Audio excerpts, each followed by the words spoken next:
Hello, everyone, and welcome back to Britton's Hangout Hour, episode 136. I have the ADHD Reader. How you doing, man? I'm good. Do you have another name? I'm alive, Sorry, say that again. Do you have another name? The ADHD. Well, you can call me Mikhail. Mikhail? Okay, that's... It's funny because I was just on the Book Street Boys Discord and they were laughing at me for being French earlier. So is it Michael or just Mikhail? Is that how it's pronounced? Mikhail. Mikhail? Okay. Yeah. Can I call you Mike? You know what? Go ahead. All right. I'm used to it. Mickey? I don't know. I'm kidding, by the way. But how are you doing today? Seriously. It's been a day off for me, so I'm good. That's good. Horrible night, but I'm good. I was supposed to say you had a night off. What happened? You just couldn't I was sleep? just sick. Oh, you were sick? Oh, okay. Yeah.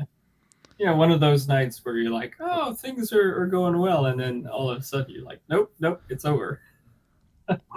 Yeah, I know the feeling. I've had stomach bugs in the middle of the night. Oh, dropped a pen. I don't know if it was a stomach bug, though. I don't want to assume anything. I get those weird like nerve pain at the top of my head, and sometimes it keeps me awake. Oh. Yeah, I don't know what it is. It's just a thing that it's like getting like a needle through your head, essentially. And I don't know what causes it. I was like, I hope it's not a tumor, and I did some tests, but it wasn't a tumor, so who knows? Well, that's good. That's good. It's good. It's not a tumor. It's always good. But you prefer not to have a tumor, as a general rule. You started your channel not too long ago, actually, if I recall. Yeah, right. I'm surprised you're having me since I'm so young in the YouTube sphere. I was about to say I think you're much older than I am. 24. Yeah, well, on that front, I'm pretty old. Yeah, but I always try to get as many people as I can on. So yeah, I have another episode I'm going to be doing on Thursday, so it should be fun. Well, yeah. Who are you having? He's a comic book writer. His name's Dan. Dan? His name's Dan Evans. He's called Godfoe Universe on Twitter, or X. I don't like calling it X because I think X is stupid. It is a stupid name, let's face it. Wait, Dan Evans? Yeah, his name's Dan Evans. I got out of the comic book like years ago. It got too expensive for me, but I was really into it for about a decade. Yeah, so. I know. I remember you commented on one of my videos saying you liked the Goon. So. Oh, I love the Goon. Like Powell's. Is it Powell's his name? Eric Powell. Yeah. Eric Powell. Oh yeah, the Goons. I really like Dark Horse comics. They're really my vibe. Vertigo as well. I got really into those. I followed like Spider-Man mainly, and then everything Image, Dark Horse, and then Vertigo was my vibe. Yeah, I got last year for Halloween. I decided, you know what, I'm gonna read the Goon, because a lot of my friends and even like guys in my comic book shop were like, bro, the Goon is a real deal. Yeah, right. Yeah. And of course I was like, yeah, right. And then I end up reading it. I'm like, this is great. I'm having a lot of fun with it. So much still fun. Waiting for the day we get an adaptation. Yeah, I just have this short little omnibus here. Yeah, they're great. So far. They're great. Yeah, I didn't really know what to expect from the Goon, but I had a blast with what I read. It looks like just your average bruiser story or like mafioso kind of guy, and then you get into it and it's just a wild, expansive horror vibe with comedy, and it's got every tone possible. You can never rest with them because you're always going in a new place. It's just so fun. It also has some of the funniest stuff I've read since like Preacher, maybe. Yeah, and I mean Preacher. that was Garth Ennis, right? Yeah, it was Garth Ennis. That was Vertigo. I mean, I never vibed with him, although his commentary is pretty great. But I was like, oh my god! I read what was the one that he did that was it Crossed? That Yeah. had like that was that's a whole mood. That series is fucked up. I was actually talking to my friend Brett the other day because I saw the movie 28 Years Later last month. And he's like, yeah, you know what? Maybe they could do a Cross movie. I'm like, I don't know if they can make a Cross movie. And I'm like, I love those two movies. I don't know how to feel about the 28 Years Later. I've heard good things, but and then I watched 28 Years Later. I'm like, you know what? Maybe they could make a Cross movie because it gets pretty violent there, man. I from what I've heard, the epic, death shots are pretty. They would fit well, you know. I mean, if they could make an amazing Hellboy movie, they can make a great The Goon adaptation. You know what I mean? I feel like I'm only going off of having read this one omnibus, but I find it would work better in animation than it would in. Oh, I agree. I agree. I mean, the look alone would look kind of tacky if you did it in makeup, probably. I mean, especially following Invincible animation, which I feel like as a live action would be way too gory to make properly. I don't know. And also it's it's one of those only comics could have done this story. Yeah. Because it's so bizarre, it's so weird. I don't think you can make a movie about the Goon. No, because I mean you could maybe an animated series with the Goon because it's really weird and out there. But I mean I don't think you couldn't do it as a novel. People would be like, what the fuck is that? No. And it wouldn't convey the amount of physical humor that comes through. Oh yeah. So it's one of those comics that how would you do it? When they announced they were doing Invincible, which I followed all the way until the end, I was like, how the hell are they? And then they made it into an animation. I know. Every time I watch your channel, I'm like, hey, there you go. Yeah, I bought those 3 phone books because I didn't want to go through all the volumes, man. I did the same thing with The Walking Dead. I'm like, I'm not getting all the volumes. I am getting these freaking phone books. Oh, they're huge. You'd kill someone with those things. Yeah, no, I love Invincible, though. It's a great series. And the show's really good, too. I mean... Yeah, they did pretty good. I love the later illustrations with Invincible. Yeah, when Oddly came on, you mean? Between. Yeah, they did find the perfect in between for the show, but I wish they had gone a little bit more towards what Oddly did. That was so good. Yeah, but probably my favorite gag is in the omnibus I read of the Goon is when they meet Santa Claus and Frank is like, holy shit, Santa's real, and he walks up to Santa and he's like, hey, Santa, why didn't I get anything? And he's like, well, it's because you're a fucking piece of shit. And he blurts it all out, and he basically calls him a piece of shit. And he's like, fair enough. I need to do a full reread because, oh my god, you're mentioning it. It's so far in my memory. I was like, oh, I need to, because I have a bunch of them, and I got rid of most of my comic books a while ago because I was like, I need to make some room. But you run a BookTube channel though now. And you've covered some stuff. You've even had live streams with people, so that's pretty. Yeah, cool. I like the live stream. They're fun. They're not as difficult to make.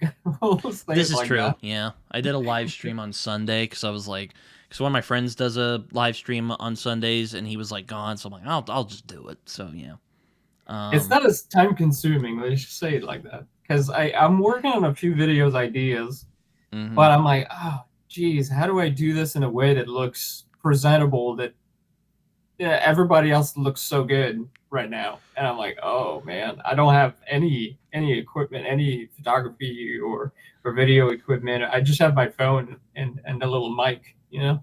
Mm-hmm. So it's like, oh, I made a gag my last video about B-rolls, and I had statements of B-roll as opposed to actual B-rolls. So I was like, oh, that's one way to do it.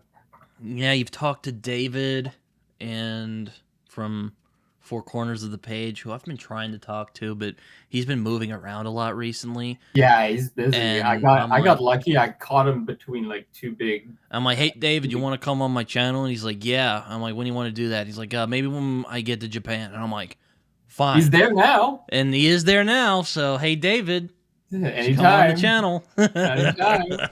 He's a fun dude. Like I had a great time with him. Yeah, he's a good guy. From the sounds of it, he's always like, damn dude, you're on all these streams. I'm like, well, I just like to watch him, man. I am impressed that you're pretty much everywhere. You're like everywhere I look or everywhere I watch, or you're always there. You're like Slay. Slay is everywhere, you know? Yeah, Slay is.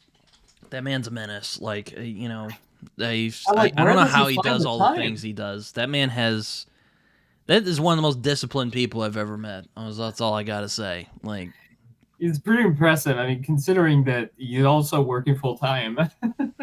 I'm just like, dude, how you doing that? And he's like, I just don't even sleep. I'm just like, oh my god, dude. Like, I'm kind of worried. I don't want him to die or nothing. I had a friend who used to like sleep 3 hours a night. Oh my god. That's like, how are you even alive right now? And he did that like pretty consistently. So nobody understood. That was when I was in school, and he was always like, "Oh yeah, what did you do last night? I worked on this." And then, but you were like, "Well, you were at the party like all night. When did you get?" You just never went to sleep. So, I mean, I am a dude who values his sleep. You know, I like my 7-8 hours. You know, like, I need 10. I need 10. I need I'm saying I'm a night owl. I like to, you know. I function usually on 6 because I don't want to go to bed, but I to be realistically speaking, I need a good solid 10 to feel human. Yeah. That's fair. Yeah, I'm the same way. I'm kind of been gelded a little bit because I've been working at a radio station for the last couple months, and I'm like, well, I'm gonna have to deal with this 5 hours, and then I'll go to sleep, and I'll be fine. What do you do over there? I help the people who make a show. It's basically a country music show, so I should note, and the Jake FM crew watch this because they follow me on my Instagram. And they won't be offended because most of them, except for one of the guys, we're not really big fans of country. I'm not really a big fan of country. I do like some country though, but a lot of it's like really old. So I can't do country. I mean, you got like the occasional Johnny Cash will do and whatnot, but I can do bluegrass. I love bluegrass, but country I can't do. So you like Oliver Anthony because I consider him kind of bluegrass. Oliver Anthony, is that the guy that did he was like a big Richmond and Richmond. Yeah, there you go. Richmond, yeah. I like his voice. It was pretty good, but yeah, that vibe, that not Alabama, but Appalachian kind of vibe. I mean, one of my favorite soundtrack is Cold Mountain. I don't know if you've seen that movie, but no, I've heard it's a book. It is a book. But they made a movie with Nicole Kidman and Jude Law. Oh, really good. But that soundtrack slaps. I was about to say, have you seen Oh Brother, Where Art Thou? Oh yeah. I was about to say, I don't know if that's necessarily bluegrass, but it has a similar kind of like. It hits gospel and bluegrass pretty hard. Kind of has that kind of hick, Exactly, that's South or North Carolina. I don't know exactly which is which. I mean, I'm not from the state, so I can never differentiate them. I feel like they're pretty much in the same area. Just one is north, one is south. Yeah, aren't you Canadian? Like I thought you were Canadian. Yeah, but I'm not like the educated kind of Canadian. I'm the French Canadian. Oh, okay. You're French Canadian. Okay, so you're like Laura from. Well, she was called Fantasy Awash, but now she just goes by Laura A. Blake. That's her writer name. I'm not familiar with her. Oh, okay. Now, never mind. No, I'm from Quebec, so we're the angry Canadians. Yeah. The French ones. The angry French ones. Well, you got French people pretty much all over Canada, but Quebec is like the known province where we're all angry and hate the English people. Yeah. There's still beef after all these years. 100%. I mean, you just have to look at Alberta constantly trying to get rid of Canada, but they stole that from us. We started that, yeah. We've been trying to separate forever, and the Alberta was like, well, we got oil now, so we're better than all of you. So. Well, I don't really know anything about Canadian geopolitics. I mean, it's not as entertaining as the States. I'll say that. No, I don't think anything is quite as unique as the States. You know, I was saying this on my live stream the other day. I'm like, America is a weird freaking place. It's wild. I think most countries are weird. And I mean, I bet I could go to England and I would just be flabbergasted by some of the practices over there. But America, just saying this as someone who lives there, is freaking nuts sometimes. It's exhausting to look at you guys go. It's exhausting. Like, I'm not gonna lie. We look at you and we're stressed the hell out. I don't blame you. I have no idea what we're gonna do on a daily basis. I'm shocked we haven't blown ourselves up just yet. So, you know what? I think we're doing just fine. I mean, you're doing as pretty much as every empire has ever done to themselves. Yeah, I guess so. It's pretty typical, other than the latest kerfuffle that's been going on since 2016. So. Oh God, can't believe that's almost been 10 years. I remember when that. You know what? We had 10 years of a pretty bad, I shouldn't talk about it, but I was supposed to say, oh, you mean Trudeau? Yeah, I heard that guy.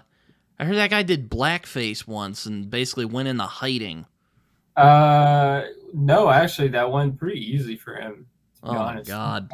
We don't have the same history in that regard. I mean, oh God, what skeletons are in French Canada's closet? Do I even want to know?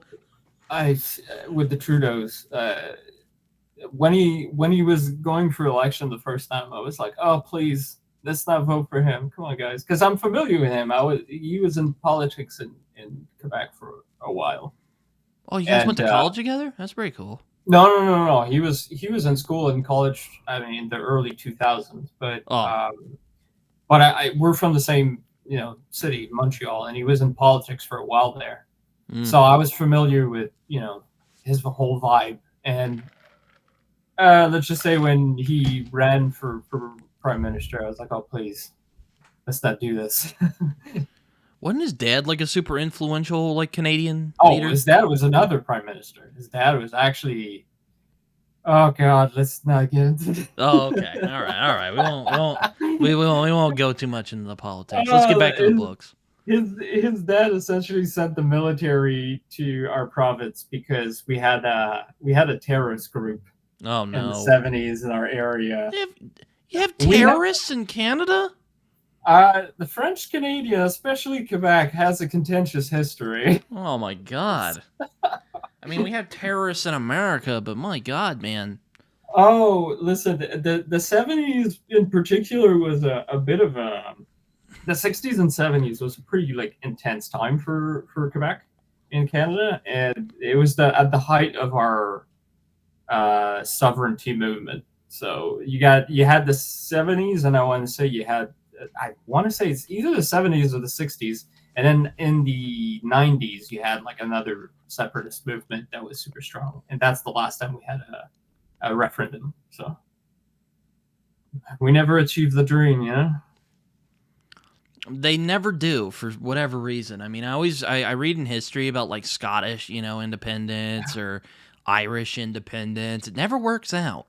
I would say for the Scots, it would be hard. Unless you're America. America, we just fucking beat back those redcoats. Well, I mean, you had a bit of French help there. That's true, yeah. and Canada's help.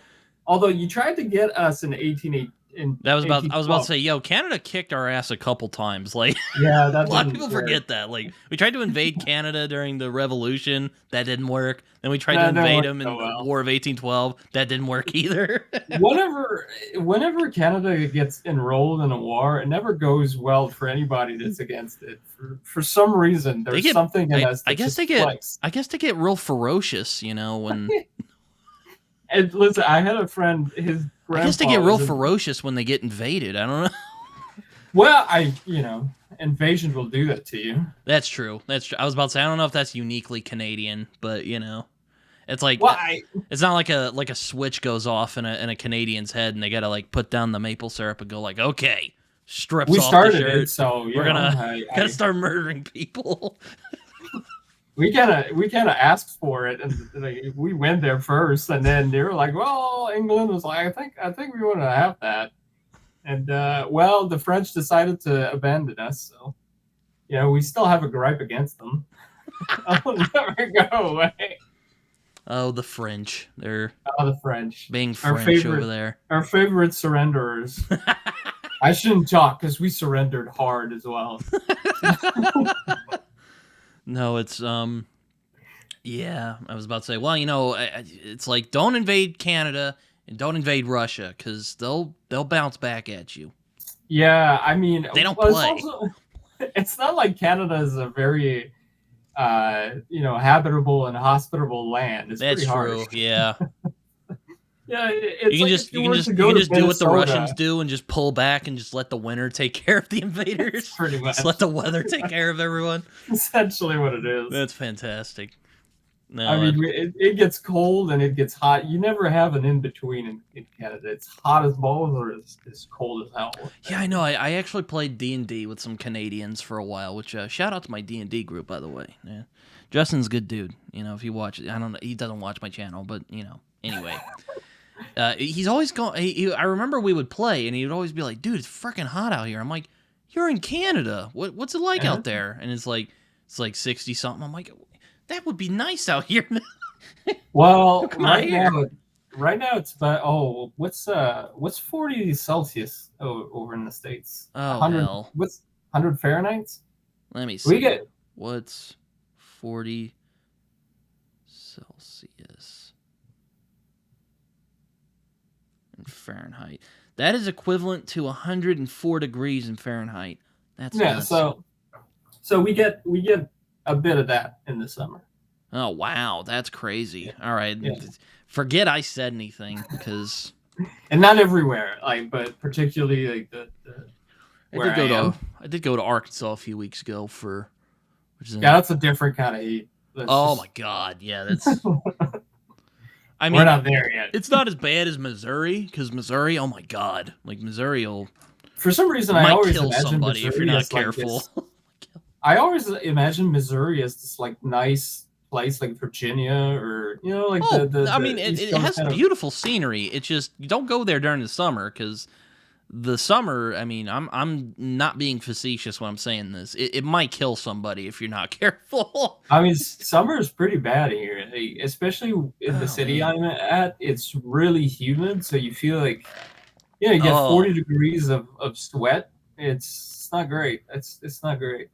Yeah, you know what? Earlier today, I was watching some news because when I go to the radio station, they have the TV on. They'll have Good Morning America on because I'm there that early in the morning. And they were watching something, and the weather out here in the States right now is just horrific. I'm just oh my god, Mother Nature's just not happy with America right now. Well, I mean, you go from desert to dessert. I never know how to pronounce that. We call it desert out here. Dessert is the sweets we eat. You go from desert to East Coast, cool, nice temperature. So you don't have you got the whole spectrum of wild temperature. That's true. Yeah, I mean, go to Texas. It's 3 states in one. Well, I feel like everybody talks about how big Texas is, but have you been to Canada? I've not been to Canada, not yet. It's huge. Crossing one province. How long does it take to cross Texas? Oh man, I mean, I've not been to like the Mexican border or anything like that, but usually when we would go to Texas, because I'm in Oklahoma, which is like right above Texas, it takes like 4 or 5 hours to get over there. Oh, that's nothing. That's nothing. Now, if I went out to Canada, it would probably take like, I think it would, if I drove there, it'd probably be like a day, maybe 2. Well, if you go from one end to the other of Quebec, which is a pretty long drive, it's about 15, Oh my 16 God. hours. Yeah, it's a pretty long drive. And that's not even going up. If you're going north, that's even worse. So it's pretty big. Crossing Ontario is about a day. Like most provinces, you'd take about a day to cross. Say about 10 hours for the average province, maybe 12. Well, it says at least a full day, so about 10 to 14 hours is. Yeah. I looked it up. I Googled it. It's huge. Thank God for the Quebec internet. in particular is huge. I bash the internet a lot sometimes, or the technology, but I love it. I love it. It's like a love-hate relationship. Like the internet is having, an encyclopedia. I can't say that word. Encyclopedia. God, you're gonna have a lot Wikipedia? No. Well, Wikipedia is based on those damn things. Encyclopedia. Isn't Jimmy Wales also Canadian, or is he English, or is he American? Jimmy Wales? He's a dude who founded Wikipedia. Hold on, let me look this up. Oh, he might be Canadian, actually. There's a lot of Canadians, and basketball is Canadian, technically. Oh, he's American. He just lives in England. Okay. Whoopsie. Well, sorry. We let you down there. But there are a lot of influential Canadians, like Rush. Rush is Canada. Rush is Canadian, yeah. You got Jim Carrey, that's Canadian. Jim Carrey's Canadian. We got, what's his face, Deadpool. Ryan Reynolds. For better or worse, he's Canadian. Denny V is Canadian. He's from my hometown. Oh, Denny really? Villeneuve. Yeah. Oh. Everybody's freaking out about saying his name. It's not hard. Denis Villeneuve. Denis Villeneuve. Yeah. Yeah. No. I always enjoy seeing Mike's book review trying to say it. It's great. He just says Denny V at this point. I think he's like, I love my boy Denny V. I'm just like, oh my God. Just decided I'm out. I can't say it. I love it. It's the most entertaining thing to see. Oh man, who else is Canadian? Let me think. Guy from Tragically Hip is Canadian. Yeah, the whole band. The whole band, yeah, I forgot. Yeah. Well, most of your hockey players are Canadian. Isn't Gordon Lightfoot Canadian? I think so.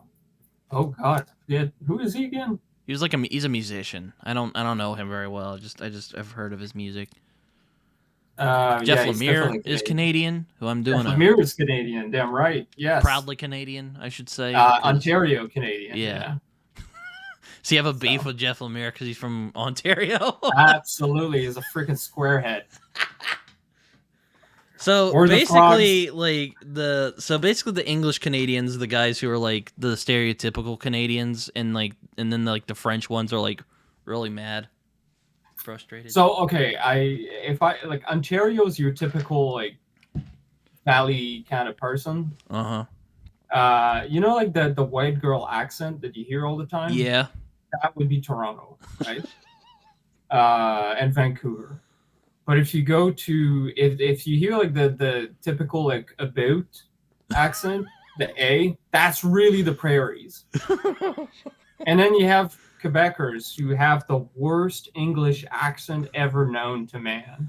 Your English is pretty good. I mean, it was so hard to speak English with our accent that I had to practice to get rid of it because it was hell. It's like having a potato in your mouth at all time.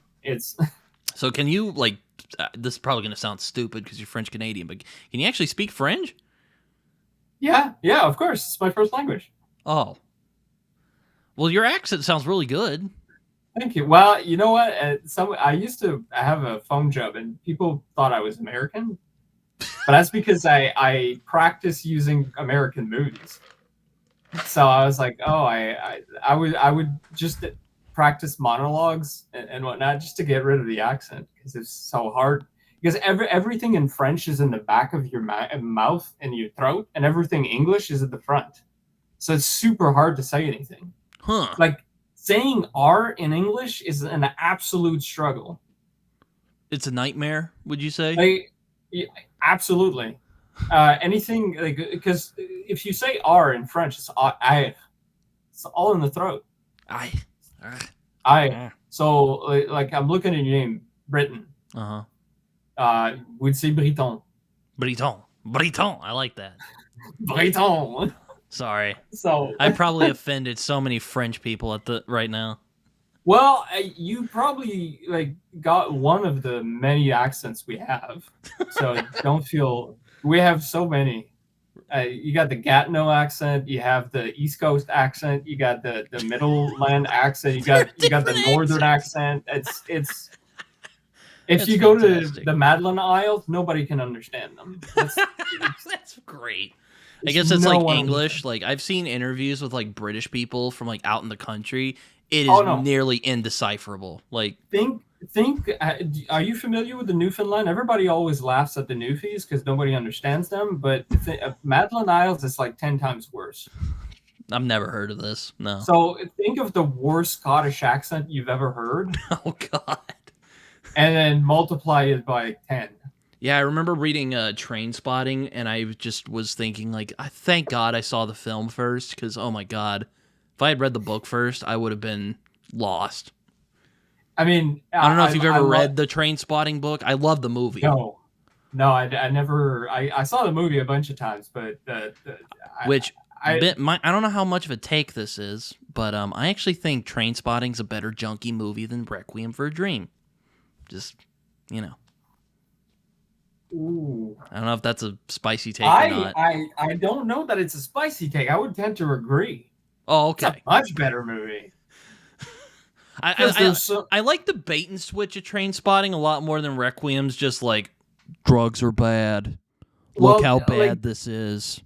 Especially the ending. Look how much these people are suffering, you know? Like, this is bad. Requiem's ending is so depressing. At least Train Spotting, you got like, it's so much more satirical. Yeah, I vibe with it more. It's the Scottish. There's a bit of Scottish ancestry on my side. That must be it. Yeah. Yeah. Whenever there's an accent, I love it. So it's also really funny too. So there's that. At least it's got humor. Good Lord. For me, the whole episode where they go to the Highlands is a favorite of mine. It's great. It's shot being Scottish. I don't know. I related to that whole bit so much. So have you ever gone out to like the French Canadian like wilderness and you're just like, it's fucking shitty being French Canadian? It kind of is. I'm not gonna lie. It really is. Everybody always compares us to the French, but the French hates us. They don't understand us. They'll come from or like go down to rural Texas, you know, like the accents down there are indecipherable. You're just like, what the fuck? Well, you know what's funny is like French people will come to Quebec for school, and they'll be like, oh yeah, it'll be like being in France, like it'll be great, and they don't understand a word of what we say, so they never integrate. They stay in one neighborhood and they never come out.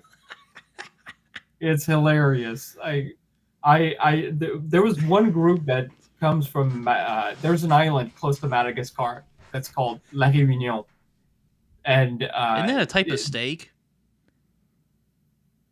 Oh my gosh, that's filet mignon. Sorry, I'm really sorry. That was yeah, that's La Réunion, the reunion. Let's call it that. Okay. And they're a French colony, and whenever they come to Quebec, because there's an exchange student program there, they have a ball. They love it. They just want to learn everything about our swear words. They want to learn how to say they're just the best. They like every time I met someone from La Réunion, they were all just awesome. Just awesome good folks, you know? While people from France, man, they hate us. They do not like. I mean, it doesn't help that France has a reputation. Nobody likes each other. I've noticed that because, like, you know, I've hung out with like communities in the past. You know, like multiple types of like Hispanic people hate each other. Like the Cubans don't like Cubans don't like the Hispanic people. The Hispanic people don't like the Colombians. Like, it's ridiculous. I'm just like, my brother worked with a Cambodian guy, and apparently they hate the Vietnamese. oh my God, like really hard. And my brother would tease him and pick on him, calling him Vietnamese, and the guy would always get pissed. And it's like if you call me a Canadian, I'll get like snooty about it. Sorry, I didn't mean to offend you. When I called you Canadian earlier, how was this? I'll live with it. At this point, after 400 years, we're kind of over it. After 400 years, we live with it. Down. That's we're like the angry cousin, essentially, or the angry uncle. The angry uncle of Canada. We also have a bad reputation for racism because of our language laws, which doesn't help our reputation. Oh no! Oh, no. Because the rest of the country spent like they so much resources to try to assimilate French Canadians. So we've developed a whole system of laws to protect our language, which makes immigration really hard for anybody wanting to go there. And anybody trying to open a business, if they don't speak French, it's a nightmare. So it's it's a whole vibe over there. I love it. I love my province, but we have our issues. Yeah. Yeah, it's funny you say that about pronouncing, or what was it? My name's Britton, right? Well, Slay, funnily enough, I'm sure he won't mind me saying this, but he's like, yeah, I have a hard time with T's, so yeah, I'll just call you Okie. And I'm like, all right, fair enough. Because I told him, I'm like, you can call me my real name. It's fine. And then he's like, oh, yeah, I the T's, I have a bad time with that. And I'm like, oh, okay. And, we have, like, the problem with French is we have the same words as English, but we don't say them the same way. So all the words are really hard to say. And for some reason, the English decided to say the same words differently, like photography or photograph. What the hell is that? Why do you have like 3 different pronunciations for a word? Just say like photographie. Like we have one. I don't know. I've learned that English is actually really complicated because of all the slang. And I mean, I shouldn't talk because all our exceptions make our language impossible to learn. Like you'll say, oh, but shouldn't you be saying it this way? No, because of this exception over here and this rule there. That's just like, and we blame the French, obviously, because they just love making everything complicated. Yeah, I had a Spanish class a few years ago. Maybe it's about a year ago, actually. And the guy who taught us was this Puerto Rican dude. And he was telling us one time how someone was calling him, like, I think it was like a puta or something, which means like bitch in Spanish. Yeah, it's a pretty bad word, isn't it? Yeah, and he thought he was calling him like a pencil. Like, what the fuck? That's a pretty intense difference. So he was just confused, like, why are you calling me a pencil, bro? Like, get out of here, It was funny. Yeah, what's funny is that. And then this other lady who I thought, the other person who taught us was this, like, lady, and I thought she was, like, from Russia or some shit. She was from Puerto Rico, too. Oh, yeah, I heard some accents in Spanish that sometimes I'm like, that's Spanish? That sounds like a completely different language. I know. I'm like, what? It's wild. When I went to Peru a few years ago, I learned the Spanish from, I want to say it was Mexican Spanish. And it didn't help me at all. Yeah, I took Spanish because I thought like useless. It might help me, if I go to Mexico or something, which I'm not planning on going to Mexico anytime soon. I mean, considering how big South America is, like, it makes sense, yeah. Yeah. And also I'm by Texas, which is by Mexico, so, like, also I've met a lot of Hispanic people. There's a lot of Hispanic people out here in Oklahoma. Well, it's like when you're in the south of the States and you don't speak Spanish, you're essentially shooting yourself in the foot. It's like not speaking French up here. You're shooting yourself in the foot. So basically, if I just walk there, I can't speak a lick of French, aside from a couple phrases, I would basically be screwed. Yeah, and French Canadians don't like to make the effort to help you. Because, okay, here's the reason why. It's exhausting. Trying to help anybody that's trying to speak the language, we appreciate it, but it's so tiring. You're like, listen, we can either do this in English, which most of us speak in English, or we can do this, or we could just spend the next 10 minutes trying to decipher every sentence you say. Fair enough, I guess. And sometimes I would just, my friends would get frustrated with me, and I'm like, you know what? Why don't you help me speak French? They're like, because it's exhausting, man. Like, the grammar alone is just, I have to explain everything. It's hard. I'm not a patient man, you know? Yeah, I remember I talked with another Canadian friend of mine a while back, another life. I was a gaming YouTuber for a while. And I'm like, oh, so they taught you French in school? And he's like, oh, yeah. And he starts just listing off numbers in French. And I was like, oh, okay, oh.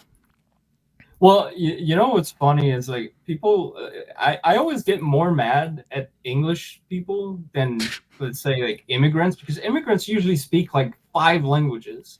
Like, they don't have time to learn another one. You know? Yeah, us English speakers, we're just freaking lazy. Yeah.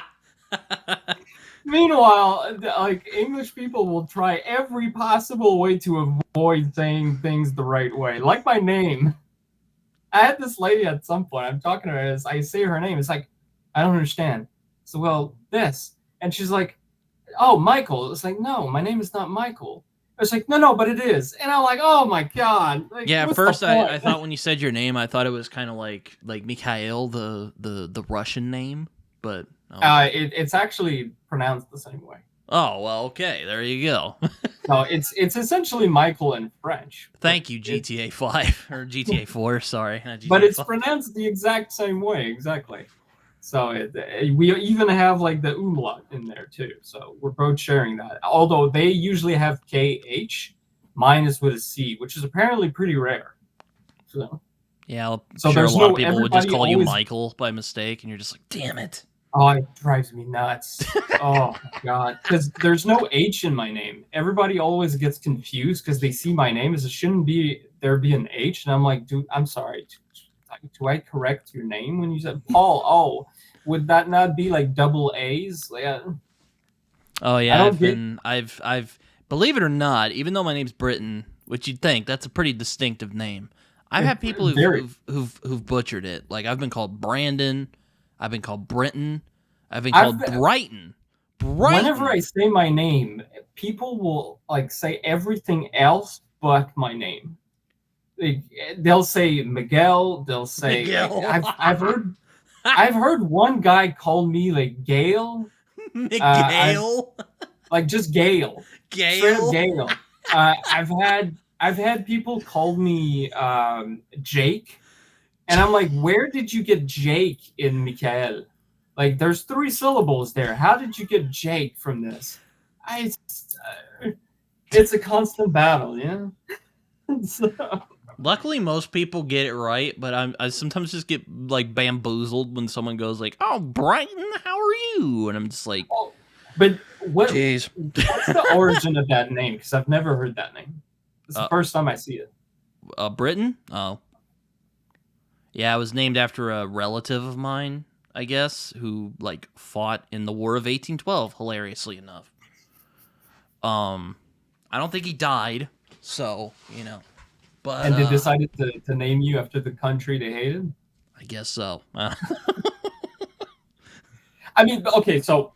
I was about to say, we're pretty chill with Britain now, though our recent situation, though, he's kind of alienating everybody. But, you know, normally we're pretty chill. Like I have British friends; they're cool people. I mean, whenever I look at your name, I don't think like Britain. For some reason, I think of La Bretagne.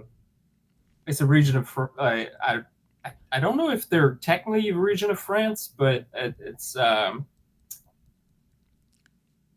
God, you got Belgium, and then you got like that area. It's like Wales, but in France. Oh, so the Welsh of France. You could say that. Right. They have their own language, which is super intense. It's like very, very... I've had some people who've spelled my name like the country. And I'm like... Yeah, that makes sense. All right. You hear it, that's what you hear, right? Britain? Yeah. There is a road not too far from my house that has the exact same spelling as my name. And, yeah, I'm just like, yeah, it's like that. Spelled I met one guy that had the same spelling as my name in my life. And I'm almost 40 years old, so that tells you how rare my spelling is. So it's pretty rare. I was pretty flabbergasted. By the way, I keep looking at the T-shirt behind you. I need to know what it is. Oh, that is a Jimmy Buffett T-shirt that was made into a pillow. My dad wore that when I was. What is a Jimmy Buffett? Who is birthed Jimmy Buffett? onto the plains. He is a singer. He passed away some years ago, unfortunately, but he's known for making like kind of this like mostly feel good. He does have a couple sad songs, but like a lot of like good songs to go to the beach and get drunk Like Randy and have Newman? a good time. Like Randy Newman, you said? Yeah. A little bit, yeah. Okay. Though I know Randy Newman because he did Toy Story and most of the Pixar stuff. It's pretty much the only reason we all know him. Let's face it. Yeah, it's do you know what Steely Dan is? I hope you know what Steely Dan is. No, I know his name, but I don't. Okay, so it's a band of two guys. I was about to say it's kind of similar. It's good, like getting drunk music. So everybody is always flabbergasted by the things I don't know about anything English, because our cartoons were different, our music is different. Oh yeah, guy who made Ren and Stimpy was Canadian. He's fucking weird though. Yeah, I never watched those cartoons. Never watched Ren and Stimpy? That's Canadian though. Yeah, but I didn't have cables, and remember, it's Canadian, but I'm French Canadian. We had our own cartoons. I mean, some of them were translated. All the Disney stuff and all of that was translated, but most of what we had was like either our own cartoons or the names are like vastly different. And because I was poor, I didn't have cable, so all the like SquarePants, like SpongeBob SquarePants, I have those. So interesting. I'm a Philistine in terms of cartoons for kids. Okay, that guy's also Canadian. Probably not the best representative of Canada, SpongeBob? but he is Canadian. No, the guy did a Ren and Stimpy. Well, I wouldn't have a frame of reference for it. Isn't that like the really skinny and like with the big nose? Yeah. They're kind of gross. Yeah. Okay. It's a little chihuahua and a like big cat basically, and they go on wacky adventures. Yeah.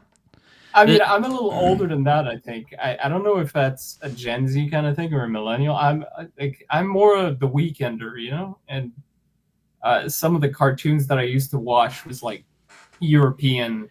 You didn't have Scooby Doo? No? Oh my god.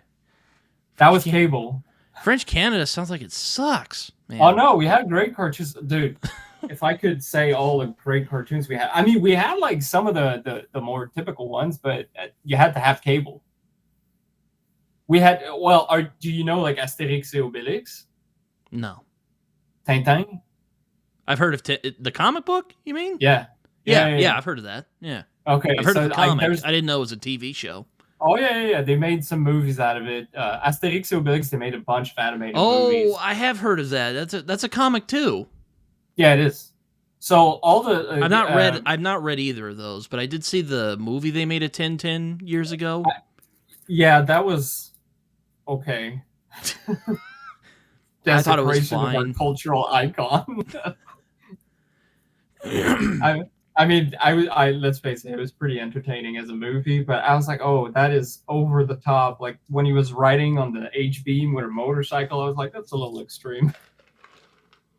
Like for a 1930 kind of cartoon. But Asterix et Obelix is the bomb. Like that is the gold standards of puns. You and Capricious Fox would get along because he's always telling me to read Asterisk. Yeah, that's it. Asterix. It's the greatest cartoon, like comic. Sorry, ever. it was the accent that threw me off. I'm like, yeah, I know what those are. I've heard of them anyway. I haven't read them in English.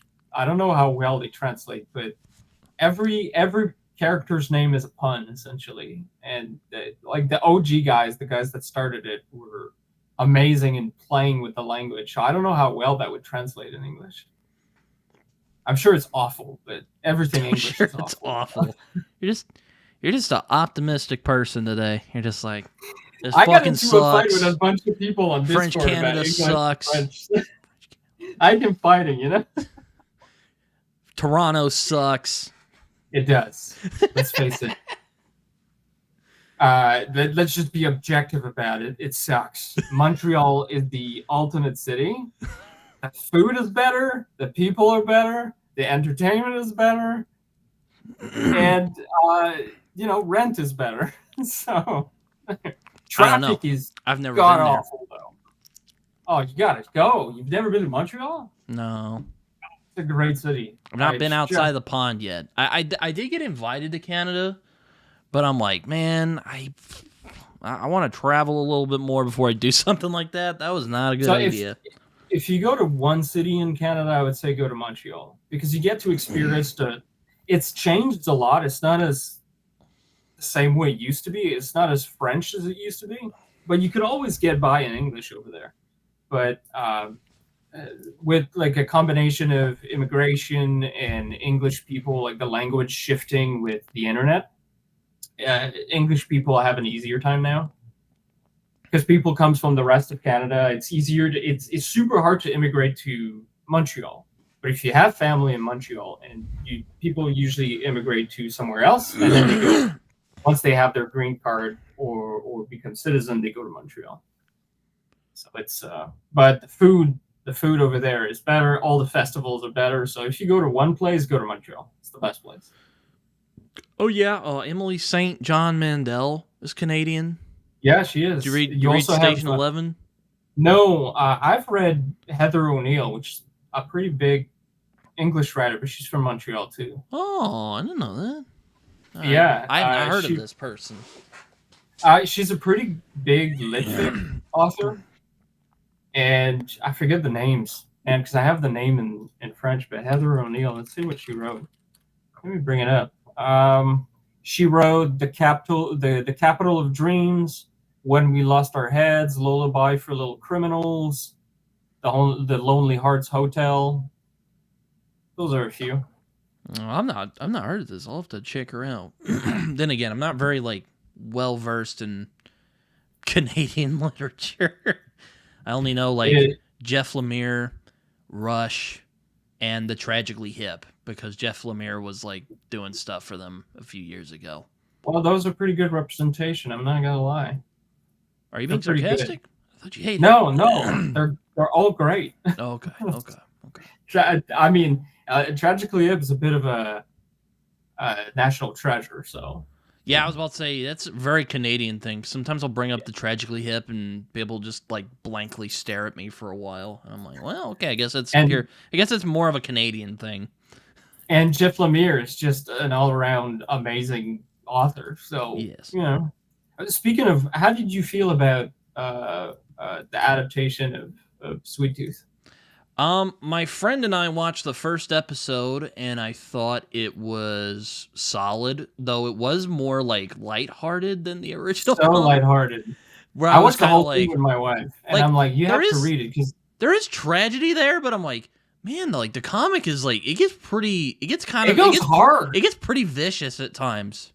And I was kind of mad that they Americanized it, because in the comic the guy is a hockey player. Yeah. And they switched it to a freaking football player. And I was like, what are you doing? Why? What are you doing? And then, of course, it happens in the States, but I was like, well, it still happens in the States in the comic. But I was like, come on, man. You have to remove every aspect of Canada from it? All of it? Yeah, I heard Jeff Lemire was kind of yeah, it was pretty good. He was not a fan, apparently. He was pretty... I don't know if it's about that one or about Essex County that he was really mad. I actually watched the first couple, because that's another... it was hard to find Essex County, and then my friend is like, hey, I found a way. You want to watch it? I'm like, yes, I do.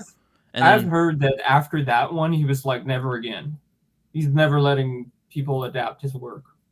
I may be wrong about this. I quite liked the Essex County... What I've watched so far. I've only watched the first couple episodes. But it was his breakthrough thing, so I'm pretty sure he's quite attached to it. And I finally read the comic this year, and it was really good. It's so good. My favorite. I don't know what like, I don't know what you think of it as a Canadian. It's pretty representative of the Ontario mentality. Mm. It's pretty well. I mean, he's from that area, so if you want to watch like a very Canadian show, you have to watch Letterkenny. That's a Southern Ontario, or Shoresy. Shoresy is like hockey culture, like small hockey. So league. what's your favorite Lemire thing? Because you were about to say what it was. Underwater Welder. That's a really good one. That's in my top 5, definitely. Like, I really love that one. It's so, man, it's hard, but like the aspects of mental health that it treats is so intense, and it's hard to describe because it's been a long time since I read it, but all the visual representation of his interiority is so strong and so special. I mean, that's his strengths personally for Lemire. Like, he has an ability to. I haven't read Black Hammer though. He tends to shine when he does his own stuff, kind of when he does it by himself. I mean, he has done some great stuff with other people, like Black Hammer. I love Black Hammer. Like, Sweet Tooth is my favorite thing he did, but I really like Black Hammer though. I haven't read any of his runs on like Marvel and DC. But I've been doing Year of Lemire this year, which is basically Also, it's just an excuse for me to catch up on Jeff Lemire because I've had a bunch of his books sitting around. And I'm like, I gotta read some of these. I'll just turn it into a bit. So, I mean, I don't want to say that he's like the next. God, I'm blanking right now.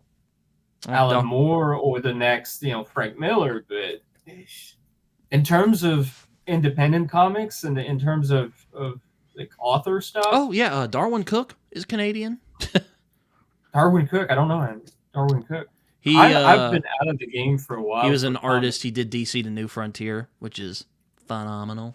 But who else is anyway, but going back to Lemire, I'm rereading Descender right now. I'm probably gonna read this 3rd volume again. Well, actually, I'm like, it's kind of weird because, like, comics are serialized, so like I'll start it and I'll stop it and I'll start it again and finish it, so I can. Yeah, I started the 1st volume of Descender and I really liked it, but I never picked it up again. I have a.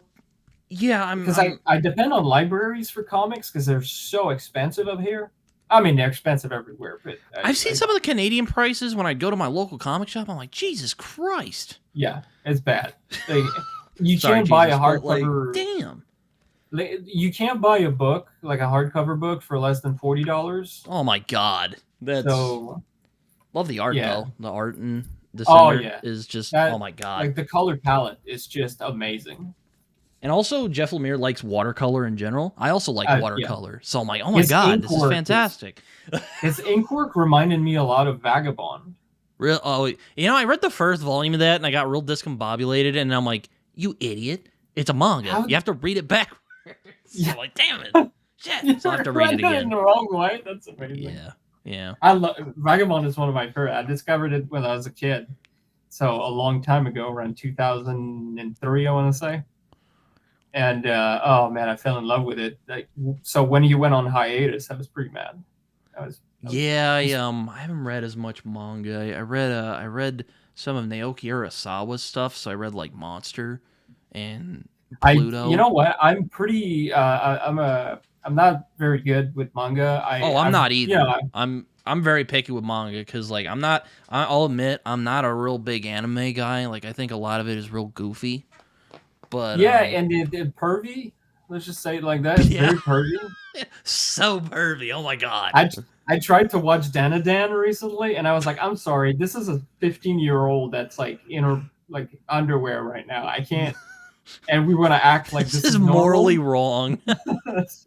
I know the Japanese people have like a whole different, mentality when it comes to that stuff. I have heard. I don't know if this is true. If anyone has gotten this far, feel free to let me know if this is true or not. But I've heard in Japan they actually have like vending machines with like used panties. I'm like, well, what the fuck? They also have a whole sex festival. Oh my God. Yeah. They're very. I mean, I'm not a prude, but like, damn, dude. It's like the French. Well, you go to France, and their like idea of nudity is so like let's say R-rated is very different than ours. They'll have like full on nudity, and it's not R-rated.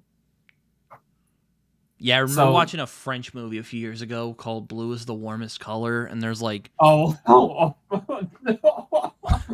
I actually read the comic to that, and it was actually pretty good. I liked it. The comic is phenomenal. The adaptation, not so much. The adaptation, I was like, okay, yeah. And I'm like, damn, dude, like they're really going all out with these sex scenes, huh? This is why I'm saying like the French are not kidding around. Like there's been like whole movies that were at the Cannes festivals where people walked out. There was a movie when I was a kid that was called Romance, and that was essentially the softcore, pornography. And it played in theater, and yeah. So man, you're familiar with Gaspar Noé? So I've heard of that guy. I've not watched any of his movies though. Don't. They're really good, but don't watch them. Yeah, I've heard they get real. They go there. Even the French hate it. So, oh my god! That should give you an idea of like how intense they are. They're cinema wise, they're absolutely incredible. But he's like the ultimate French edgelord. That's essentially what it is. He did his movies for shock value, and it showed. Because there's an entire video of people walking out of one of his movies with Monica Bellucci back in the early 2000s, and it's just people ranting as they come out of the theater, just like raging against the movie. There was like a lot of people that walked out of that movie back then. So kind of like Nicholas Winding Refn. He's like in that kind of tier where he's like, that's not even touching the level of insanity that Gaspar Noé is. Damn. I love Drive. I love the earlier movies before Drive. Everything before Drive I loved. Everything after Drive was not a fan of Only God Forgives. I love that movie.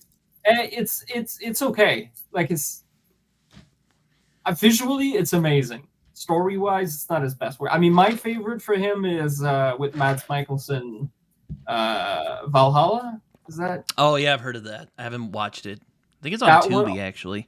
Oh, you have to do it. If you like Vikings. I do like Vikings. It's essentially a Viking slaves that goes to America. Like America, or like yeah, America in the Iron Age. So this was like before America was a thing. Yeah, that movie is a trip and a half. It's not the most trippy from Nicholas, but it's pretty trippy. Like the visual, and Mads Mikkelsen is just incredible in that movie. He was also incredibly fit in that role, so he's swole, as the kids like to say. He's not swole, but he's pretty terrifying looking. Like he's pretty terrifying looking. I'm not gonna lie. I do enjoy me some Norse stuff, so I do want to watch it at some point. I just went into a rant today about how much I hate Vikings, so I shouldn't recommend that movie. But I hate Vikings. I can't stand it. Why do we love Vikings so much? Hey, they were the first Canadians, so. Well, I mean, technically, I don't want to say that because like they were when they encountered the indigenous people.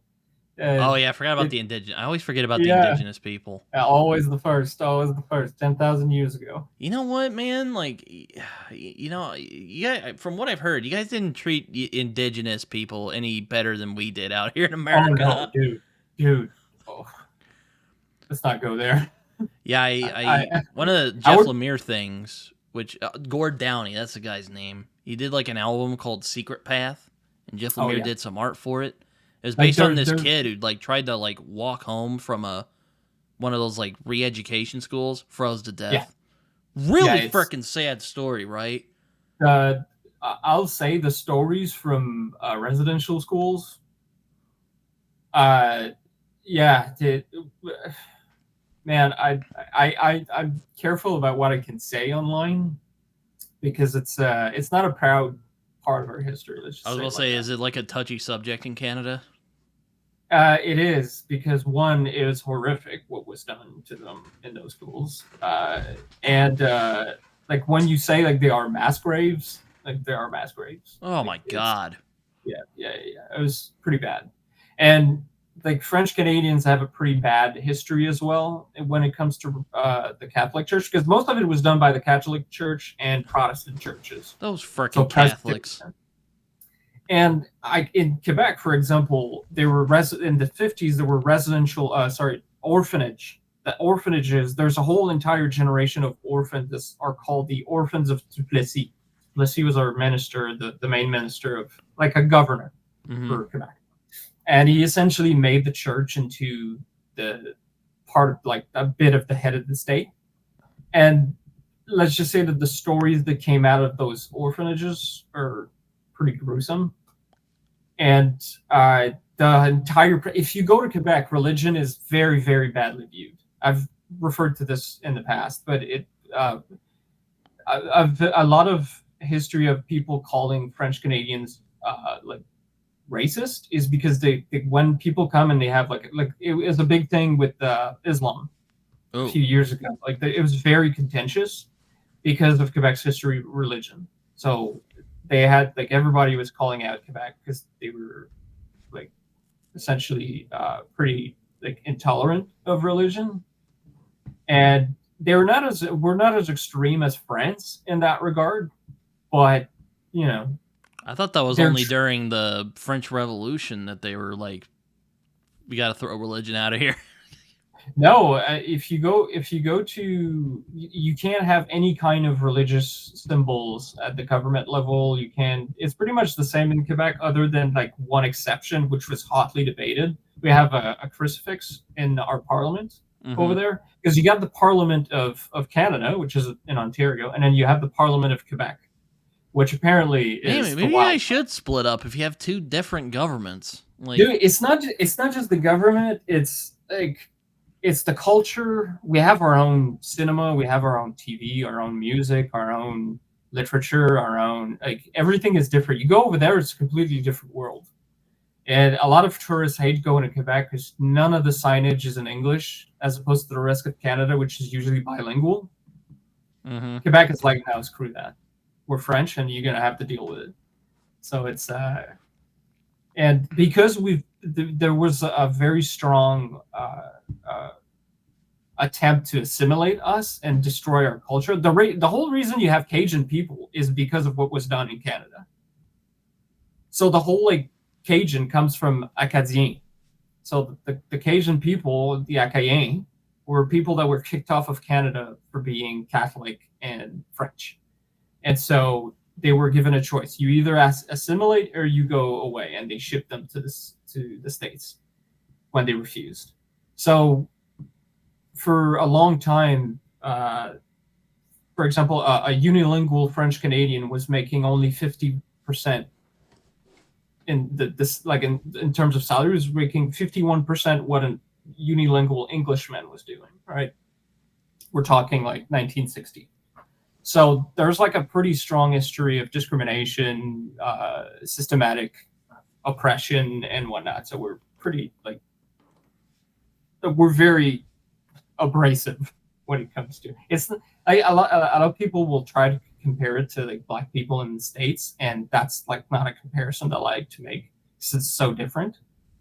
But I was about to say, it sounds pretty genocidal from what you're kind of, and I don't use that word lightly. It's not genocidal. It was like cultural, as opposed to, like, human level. You know, like, they didn't try to kill us, but they tried to destroy our culture, essentially. Well, I meant the indigenous people, but okay. No, that was fully genocidal. That was fully that they seriously tried to either, like, make them into Canadians or kill them. So yeah, that history is, I mean, not that the States did that much better. Have you seen 1923? I want to say. Have you seen that show? I have not, but I've heard of it. Yeah. They show a residential school in that one in the States, and it's pretty accurate to what it was. So if ever you want to, I I think it's 1923 because that show goes into so many directions. You know, it's interesting. Jeff Lemire talks a lot about, or he's written a lot about, kind of going back to Jeff Lemire, he's kind of written a lot about like indigenous people, which I think is quite interesting. Like Roughneck is about a half indigenous. Yeah. I don't know if you read Roughneck. Roughneck, I think, is one of his best works. Yeah. No one talks about it, and it makes me really sad because, like, man, it's so good. Like, oh my god. The thing is, like, for a country that is so, and like that embraces indigenous culture, like to such an extent, because it's really all about our tourism is all about indigenous culture. We also did our best to suppress it, like in the worst possible ways. Mm-hmm.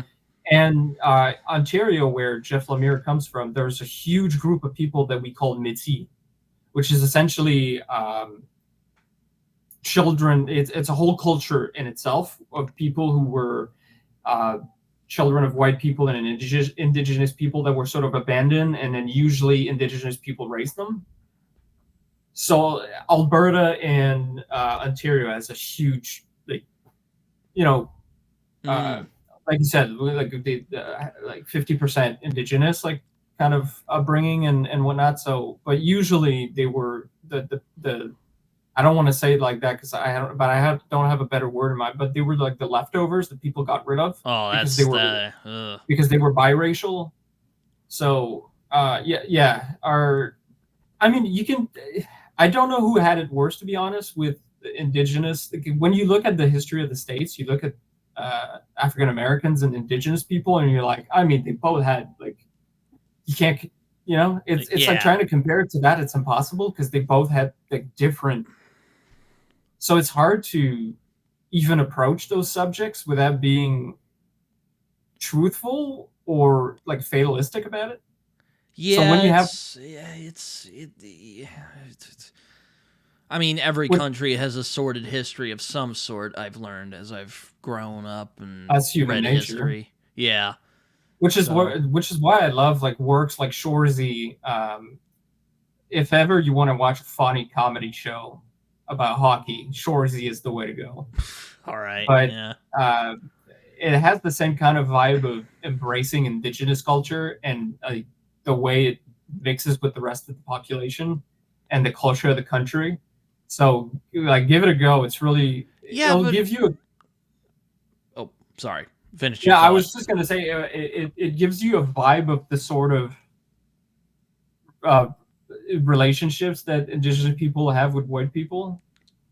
The same way with Letterkenny, it'll give you an idea of the racial tension between the two, but in a funny, humorous way. But he's mentioned indigenous people a lot more than I thought, because I knew he did it in like Roughneck and Secret Path, but like there's a couple of stuff that he's done. He's mentioned indigenous people. He's bound to be like partly indigenous for the amount of representation he put as his work. I mean, I don't know. I don't know the guy, but yeah, no, it's interesting how that works. I haven't oh man. But it's a big thing in Canada. We even have a holiday for like truth and reconciliation. So there's a holiday for indigenous, a little bit like Juneteenth, but for indigenous people. So something similar. It's a recent holiday, but man, we went to some dark places. Oh man, I mean, think about America right now. Talk about. I mean, I don't know if America is just scary or downright hilarious to watch. That's true. Yeah, we're in a weird spot right now. You have to Chip look at Zdarsky's it. Chip Zdarsky's also Canadian. Forgot about Chip Zdarsky. I don't know who that is. Oh, he's done a bunch of stuff. He did Sex Criminals. He did the art for Sex Criminals. Oh, okay, yeah. That was pretty good. Sex Criminals was pretty wild. That's one of the big like image darlings I haven't read is Sex Criminals. Like, have you read Paper Girls? It's funny you say that. I'm actually reading that right now. I was reading that last night actually. That's another one I'm starting again, hoping to finish it this by the end of the month. Paper Girls is awesome. I didn't like the adaptation for some reason. Something about it threw me off. Yeah, it's another one I feel like would be like better animated. Well, okay, so here's the thing. Like, a lot of the Image adaptations are pretty accurate. I was so pissed that they frickin' dropped the ball on Deadly Class. I don't know if you ever read Deadly Class, but, like, man, they fucking dropped it with Deadly Class. Let's not even go there. Deadly Class is so good, man. Like, oh my god, I'm hoping next year to finally finish Deadly Class. I frickin' love Deadly Class. Like, I mean, was it done by Netflix? It was done, like, by either Netflix or, like, Sci-Fi or some shit, but, like, they dropped the ball so badly with the... oh, my God. Can you please stop ruining everything beautiful that Image has done? Like, Image is, like, a leading in the industry of independent comics and wonderful, amazing, like, wild stories that could be so well adapted, and they always turn it into cringy content. I don't blame Brian K. Vaughan for not giving Saga adaptation. Never touch that thing. Netflix is not allowed. They should, if they ever do adapt Saga, which I would prefer they don't, but if they ever do, animate the shit out of that, because there is no way you can pull that off in live action. I haven't read that far. I read up to the second omnibus. Oh yeah. So I'm pretty. I need to reread them but I followed them when they were coming out back in the day. Like, I want to say that was around 2012. Oh man, yeah, no, I'm like, okay, Saga, bring it, and I read it, and I'm like, this is freaking great. It goes so hard. It goes so hard. This is so good. That love story, man. The two main characters. Oh, like, man. I won't say where it goes, because man, it goes in some freaking wild directions. Oh man, I'm just so sad at the state of comic book adaptations. Yeah, like the ones, like, man, we need more quality indie comic adaptations. It's not like there's not enough material. Like, yeah, Paper Girls is awesome. Like, you could easily do an adaptation of that. Like, if you know, proper one. How hard did they drop the ball with the last Hellboy? Oh man. Like, I'm like, okay, well, I was hopefully. There's someone in the background. I thought I heard someone go, "Yeah." Or was that you? Yeah, I heard that. I thought that was on your end. Oh, maybe it's echoey slightly. I don't know. Maybe it's an echo or something. Because I was after the Del Toro adaptation for Hellboy, I was like, okay, let's get BPRD now, and we never got it. Ah, I finally got around to reading Hellboy a few years ago, and I'm like, man, why did I actually like the short stories a lot more than the main narrative, which I don't know if that's a hot take or not. I've heard other people say. I know I've heard other people say the short stories tend to like affect them more, but like, oh man, like you could easily make like a whole freaking cinematic universe out of that. The thing is, like, the problem with continual stories is usually you have to bring the same villains over and over again, typically speaking. Like, if you don't end the story at some point, it's gonna get repetitive. Yeah, which is why I dropped out of anything Marvel and DC at some point, because I was like, oh man, it's always the same story. They're always rebooting because they end up in it. Like, they always bring back the status quo, and I'm like, I was so happy when they did what was it? One more day of Spider-Man. Oh yeah. People were pissed at that, but I was like, oh, good, they broke the status quo. And then they reversed it, and I was like, come on, man. Have some balls, you know? Yeah. You know, you should read some of the Daredevil comics, because most of what's happened to Daredevil mostly is stuck. Like, it's the one that everybody always recommended me based on my taste when I was I used to go to this comic book store in Montreal, best comic book store in Montreal. They cater principally to indie comics and French comics, but they also have all this. But they were always like, "Dude, you got to read Daredevil; it's gonna hit you." Because I was really into Spider-Man and all the other stuff from Image, Dark Horse, and Vertigo, and it was like, "You're gonna love Daredevil." I never did, and something about just Hell's Kitchen doesn't appeal to me, which is weird because one of my favorite Spider-Man villain is Fisk. Yeah, Kingpin. Yeah. Yeah. He's like Daredevil's arch enemy, dude. I don't know what it is. It's like the X-Men. I tried to go for the X-Men, and I was like, this is so convoluted.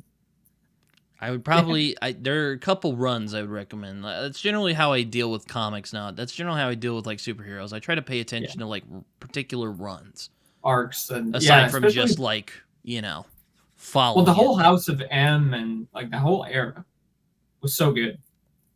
The whole like 2000 to 2010, I want to say. Oh yeah, good. You had like Brian Michael Bendis. Yeah, it was good. Yeah, stuff. Yeah, exactly. His Daredevil run is amazing. So good. And I was really into the Ultimate Universe. Oh yeah, I still need to read Ultimate Spider-Man. I feel like a bad Spider-Man fan for not reading. I know. Dude, come on. My friend Carlos is just boggled that I haven't read Ultimate Spider-Man yet. I know, I need to. I remember when you know what? I have read the first like volume where he basically retells the origin story and he stretches it out to 6 issues. And it's actually really good. I remember really enjoying that. Such an amazing run. And what I liked about Ultimate is that when they did something, they stuck to it. I don't want to spoil anything, but when they did something dramatic, it would stick and it would stay. Like the whole situation that ended essentially the Ultimate X-Men was nuts. It was absolutely like they just killed everybody, and that ended the run. Yeah, they actually brought back Ultimate Universe, I think. Yeah, eventually. But at the time, it was like it's like a new, but it's like a new version of Ultimate though. It's not like the old Ultimate Universe. That's how they introduced Miles Morales. Yeah, that's true. Yeah, and I remember when that happened. I was like up in my chair. I was just like, oh my, they just did that. They just freaking did that, and I could not believe it. And then Miles happened, and Miles Morales is one of my favorite all-time superhero characters, which I thought was funny when they made the adaptation and people were pissed that there was a black Spider-Man. I was like, who gets mad at that? But I love Into the Spider-Verse. I love the Spider-Verse movies. People were mad that there was a black Spider-Man. It's like, have you read the comics? Like, yeah, there's this I don't know if it's a minority, but there's like this group of like comic book fans who just like don't like anything that's like black or whatever. I'm just like, dude, did you even pay attention to what any of these comic books are about? Like, what do you think the X-Men was about, dude? Well, to me, it's also like people who are like, oh, keep politics out of my fantasy books. And I'm like, have you read fantasy since like ever? Yeah. I mean, I may not like Kelly Sue DeConnick. I think, I don't think she's a very good writer for that matter. And she can be kind of obnoxious. But she was totally right when she said that, like, comics and art in general are political. Well, it was N.K. Jemisin at some point. She was asked about it. She's like, you're damn right fantasy is political. She was very adamant about the fact that it's political. And I'm like, I mean, you read the books from the 50s, like, Tolkien was, like, establishment. Well, okay, maybe not anti-establishment, but he was pretty much, like, anti-capitalism, he hated, and he wrote all of it so that we would reclaim nature. And I'm like, that's pretty political, especially in an environment that's so, at the time he wrote, it was all about post-war optimism and technological advances. So, I mean, it's also him coping with World War I. Yeah, that too. I mean, geez, death marches. Ugh. I was reading Alfred Bester, and I'm actually hoping to read damn it, Star's My Destination, or if you're from across the pond, it's called Tiger. But I'm hoping to read that next year because I'm gonna try and catch up with. I'm gonna read it next year part because from like July onward, if someone's like, hey, you should read this, I'm like, well, probably gonna get to it next year. Be ready for trigger warnings. But for a book that was written, I want to say in 1954, that had one of the main characters being a black woman. That was pretty forward for the time, you know? So, I mean, she's not a great character, given that, you know, the women in those books have very little agency beyond... I mean, most of the characters have little agencies in that book. They're, like, pretty... they're archetypes, right? It's pretty typical of that era. So, I mean, I really enjoyed Stars by Destination. It'll blow your mind. You'll be confused the entire time, and then when you reach the end, you're like, my mind just expanded a little bit. Yeah. Yeah, I'm gonna try and catch up with science fiction in 2026. So. Yeah, I'm hoping to do something similar. I want to read, you know, the Hamilton and the Banks and all those guys from the 90s and 2000. It's kind of funny because tomorrow as of the recording of this, I'm going to be doing a episode of my show, The State of Science Fiction, where I basically just talk about science fiction with people and, you know, where the genre is going and, you know, that'll be cool why we enjoy it. So, yeah, which will be up on Friday. Yeah, because I feel like it's been stagnating in the last couple of years. It's been very... Either that or the marketers are like, oh, let's do it like a fantasy novel. And I'm like, yeah, they're different things. Yeah, it's either that or they're all into like Becky Chambers style of sci-fi, which it's... I don't know if you've read her. I've not, but I've heard mixed things because, like, doesn't she do like utopian stuff? So, yeah, it's utopian without the stakes of, let's say, Le Guin. Le Guin was pretty utopic. But in a realistic way, she's the opposite. She's like, let's do utopia in the best possible way. That's boring. Like, what conflict comes from that? I literally threw the first book a long way to a small angry planet across the room twice. Yeah, my friend Jason was like, there's no conflict here. What is this? No. You know? I mean, okay, so the way it was sold was like, oh, here's a book, a hopeful Firefly crew. This is going to be great for fans of Firefly. And I'm like, Firefly thrives on conflict, and you gave me none of that. The whole family bond that was forged through conflict, there's never that in any of her books. I haven't read the later stuff because the first book pissed me so much. I'm actually reading a Star Wars book at the moment. Because I was kind of on a Star Wars. I was kind of reading. I was on a Star Wars kick for the last couple months. So I'm gonna start this. I'm gonna start this High Republic thing that's been going on for the past couple of years. I liked it. I thought it was pretty decent. I started Light of the Jedi, and you know it's actually pretty good. You know, like it does start a bit slow because like it starts out with this like 9/11 type of thing, or it's basically like 9/11 and Star Wars, and everyone's pretty like, cataclysmic the entire time. Yeah. But, like, it's pretty good. Like, there's pretty solid characters. Like, there's some good humor in there, you know? Like, people were mad about... I remember when they were marketing it, the marketing was pretty awful. And Charles Soule, I don't know if you've read any of the, like, Marvel Star Wars comics, but, like, his Darth Vader run was outstanding.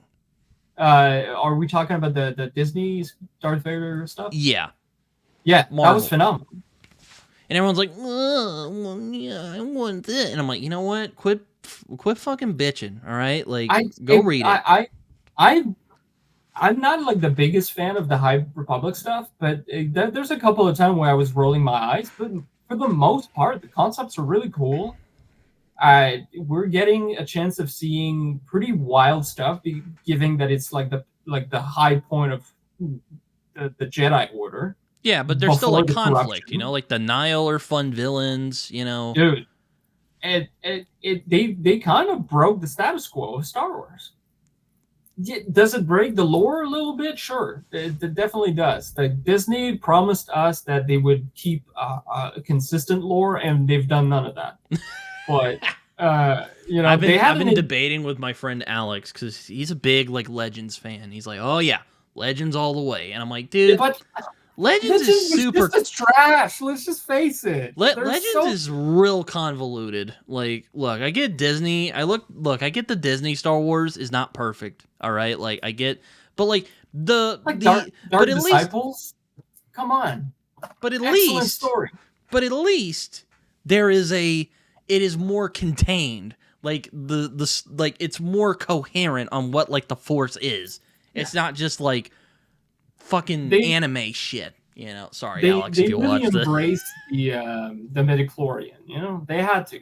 They have to go midichlorian like strong. But they also decided let's bring back a bit of the mysticism of the earlier stuff, which I appreciate. But people complain about the new EU, but I'm like, the old EU, for every like heir to the empire, you also had like a ton of trash.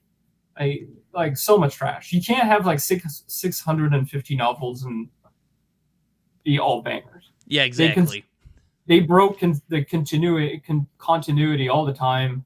Luke became like the most broken like power unit ever.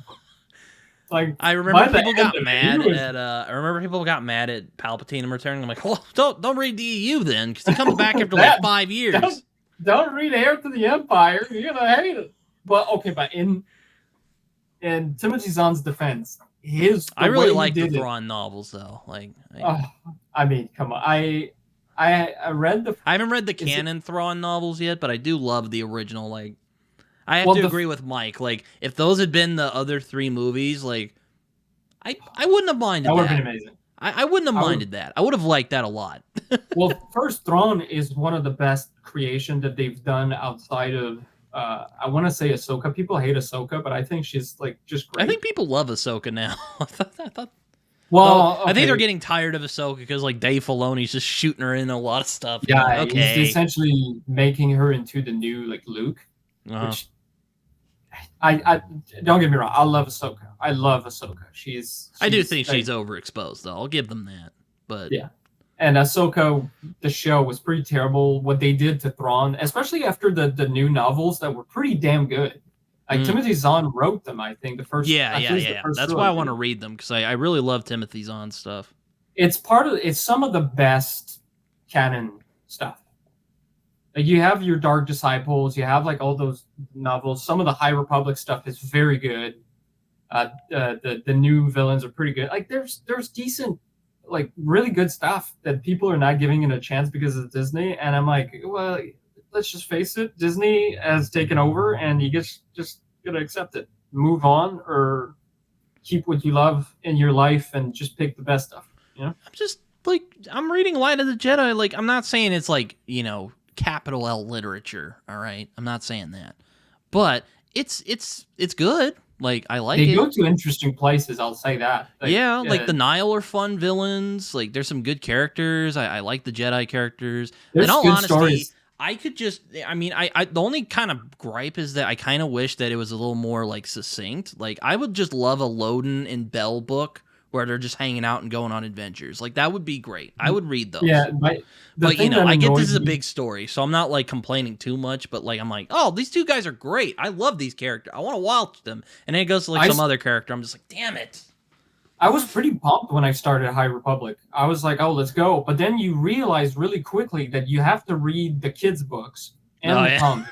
And you have to like understand you can follow the story for the main novels, but there's so much you're going to miss in terms of the events. And there's so many characters that are introduced that you're like, who's this guy? And he was the hero of a kid's novel or a comic book that you're missing so much of the villain stuff also with the Niles. A lot of the main villain is like covered in the comics. And if you don't read the comics, you're going to miss a ton of context. I'll have to read some of the comics because, like, oh my god. I agree with you though. Like, it is a lot, and I'm like, dude, can I just skip around? And I dropped out. I was like, I can't keep up. It's too much. There's just too much to keep track of. There is one. I think it's called like Into the Dark, and it's like about this. Yeah, I love the concept of it, which is basically like this scholarly, nerdy kind of Jedi kind of start. Then he gets out of his comfort zone. I'm like, that sounds amazing. I want to read that. It's very good. I want to read that. That sounds awesome. The young adult ones are really good. I've like Midnight something. I forget the title for that one, but it's like a master and apprentice kind of story. They're all good. I've had a good time with them, but it's just again, it's the fact that it's so massive in terms of like content. Speaking of massive, I am also reading Gardens of the Moon, which is the first of the Malazan. I don't know if you've read Malazan. No, this is one of those stories that I'm terrified of starting. You know, you know what? I'll give you a little lowdown. A lot of people have said that it's difficult, and then there's a bunch of other people who are like, it's not that difficult. I will say, it is not that difficult to follow as like a story.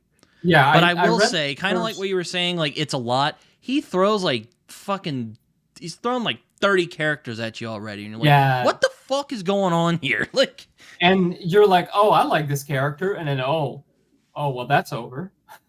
Yeah, like I read part 2 last night. I'm like, are we going like 200 years in the past? What the fuck is going on here? And then it's like, and then they're talking about stuff that happened in the previous like part, and I'm like, what the fuck? That, like, my brain exploded. Have you ever seen that like GIF of the dude, and he's like, his brain is just, and he's like going like, I mean, it's like that. It's literally like that.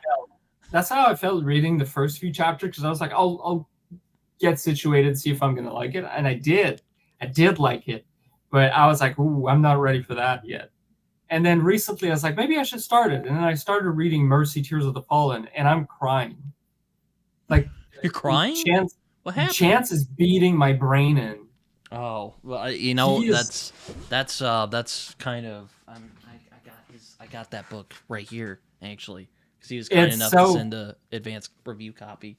I've never been both in love and in absolute, like, despise a book at the same time for what it's doing to me. I don't understand how Chance keeps everything in his head like that. It's kind of funny because they kind of started in similar places. Like Malazan started as D&D. Apparently, this series started as D&D. So. Yeah, you can feel the vibe, the D&D vibe. Like, yeah, that's another thing. Like, there's some tonal stuff in Gardens of the Moon because it has like this very kind of like dark, foreboding kind of like Elric like atmosphere, and then there's like a fucking D&D battle, and you're like, what the.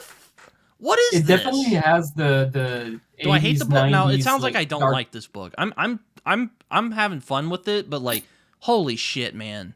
Like, well, I'm having the same issue with every time I talk about Mercy. I feel like Chance must think I hate his book, but it. I don't. I promise I don't. It's just really like, I'm just getting thrown for a loop here. I was talking with Red's Reading Cafe the other day about it after our chat that we did, and we talked about, because we couldn't talk spoiler stuff, but man, some of the character, I don't know what Chance experienced in his life, but like that dude's been through some stuff, or knows a lot of people that's been through some stuff. So it's the representation of what is in this book in terms of trauma. It's pretty good. Yeah, I've noticed in some of your streams, I haven't watched as many of your videos, unfortunately. I haven't gotten around to them yet, but I have seen in some of your streams you've talked about, like, trauma and, like having kind of a... I mean, I don't want to, like, I don't want to, drag you through the, I don't want to, like, drag you or nothing. I mean, I don't think that would be happening because you've talked about it publicly, but I know you've talked about you've had some, like, rough experiences growing up. For me and for friends of which mine, if you mind talking about it and don't want to talk about it, like, no, I don't mind. Okay. I don't mind. I'm like the whole reason why I call my channel the ADHD Reader is to talk about that stuff, because people they don't want to talk about traumatic things. They don't want to talk about people talk about the trigger warnings in books, and they don't want to see anything that's like triggering, or they don't want anything that's cozy fantasy. Is like, you can't have anything that's, and I get it. I get it if you don't want to experience anything like, let's say, essay or any stuff like that in your novels. But trauma is a pretty big part of fantasy because it's usually about what's the word I'm looking for? Feelings? No, coming of age. There's a lot of coming of age in fantasy. Yeah, that's true. And part of it usually comes from a lot of trauma. And I think that we have sometimes on BookTube, we have an obsession with positivity. That's kind of funny. I my video kind of touches on that a little bit. The one I made recently, because like the one I made today that I'm going to put out tomorrow, as of the recording of this, by the way, because this will probably be out long after that. But I talked about what happened with Carl's channel, and I was like, yeah. It was basically just going like, this is insane. Like, this is not okay. Like, that should not have happened. I'm glad he came back. Same. But the fact that he was so harassed for just being truthful. And there's this idea that we have to hide away anything that's real and that's difficult behind like an air of positivity. And I can't stand that, because I've been exposed to, not only in my life, but the people around me that I grew up with, to truly horrific experiences. Mm-hmm. And people talked about it freely. So I never had that like sort of taboo mentality of like, we don't talk about that stuff, you know? Yeah, kind of going back to what I was saying about America's weirdness, like, we're kind of starting to embrace the whole mental health thing. Like, yeah, this is real and we're gonna have to deal with this, but like, it's so bizarre because we're fighting and clawing at it at the same time, you know? Like, we don't want to talk about it, but we got to talk about it, but we don't want to, you know? It's weird. It's real weird. Well, how old are you? I'm 24. You're 24. Okay, so you're Gen Z. Yeah. And for the amount of work millennials have done for mental health, Gen Z is really against it. I don't get it. I thought Gen Z was all about mental health. What's going on here? They're all about mental health in the way, like, let's treat it as a personality. Oh my God, yeah. Drives me nuts. Not as an actual thing to be fixed. That's why I loved, like, if there's one thing that I really loved about The Last of Us Season 2, is the whole thing they did with Joel, with his dad. Mm-hmm. Spoiler alert, by the way. I didn't watch all of I watched the first episode for my job, and I'm like, okay, because I watched the first season finally because my friends were getting after me to watch it, and I was all stubborn. I'm like, fuck you, I'm not seeing it. I already played the two games. Good, no. It was good. It was a good adaptation. It was a good. I had my gripes, but it was a good adaptation. Now I watched the second season. Like about it? It wasn't that I didn't like it. It was just like the game just did it better, like just all around. Oh, wait. Like there's this like the scene where he's like torturing the two guys to get the information on where Ellie is when she gets kidnapped by David. Like in the game, you're fucking terrified of Joel in that scene. Yeah. You're like, holy shit, this dude is not fucking around. In the show, it's kind of awkwardly like choreographed. I'm sort of unsure how to feel about what they did with Tess in the first few episodes. Where I don't know if you play video games, by the way. So I mean, I know people who've watched the show first are a bit more inclined to like it because like it's a great story nonetheless. I mean, you know, I played the first game. Yeah, I didn't play the second game because of, you know, I got spoiled really early on, and I was like, okay, but then I watched season 2, and I'm like, I understand why people are pissed because it's awful. But a friend of mine told me like, no, the way they treat it in the game is actually really well done. But in the season 2, like, she gets into a relationship with someone, and it turns from a survival story into a teenage drama, but in the worst way possible. And my wife and I were watching an episode, and we were pissed at what was going on. It was like, no way that these people are in this situation that is like very dire, and they're acting like two teenagers on a date. Like, for some reason, Ellie turns into a moron in that season. Yeah, I will agree. I do think it's better handled in the game than it is in the show because people have just been memeing on the show. And there's some people who are like, oh, well, you know, she said, I'm going to be a dad. And I'm like, clearly she was probably being facetious. That is definitely something. She was, but the delivery. That is so stupid. Like, people. Well, in the video game, the reaction is much more interesting. Yeah. She's like, what the fuck? Like, how? Like, yeah, exactly. Yeah, I agree. I do think it's better handled in the video game. And it paints Ellie until like under a better light than in the show. In the show, she comes off as an idiot, and I'm like, that's not Ellie though. Like, granted, she does stupid decisions in the video game, but that's not the Ellie we love. And I will say though, the episode where they go to the museum, the whole episode with Joel in it's Ellie's birthday essentially. It's flashback, and they also treat Joel's past with his father. The way they started that episode and ended the episode. I'm need to, because my camera's struggling here. I was about to say, yeah, it was getting a little dark in your wherever you're at. Yeah, it's just so bright, and like it's a wall-to-wall window, so it's pretty bad. Trying to get rid of the glare a bit. The episode was that the way they wrote it, I don't want to spoil it. If anything, just watch that episode. It's I think it's episode 3. Dude, as a man of like that experience, trauma and parental abuse. That story is beautiful. It was just like very touching, and it treats men's mental health in a way that's not a caricature, and that's quite beautiful. I love Joel, and I understand why people were pissed when the second game came out. I get it now. He's the ultimate daddy. Yeah, he's the father. He's the father we all want. Yeah, I mean, I've not been I have a good relationship with both my parents. I mean, it's not perfect, of course, but what is. But, no, that's just life. Yeah, right? That's true. Yeah, it's I have a great relationship with my dad, but it's sometimes I can't help but be like, man. Sometimes like, what did you do? Why did you do this?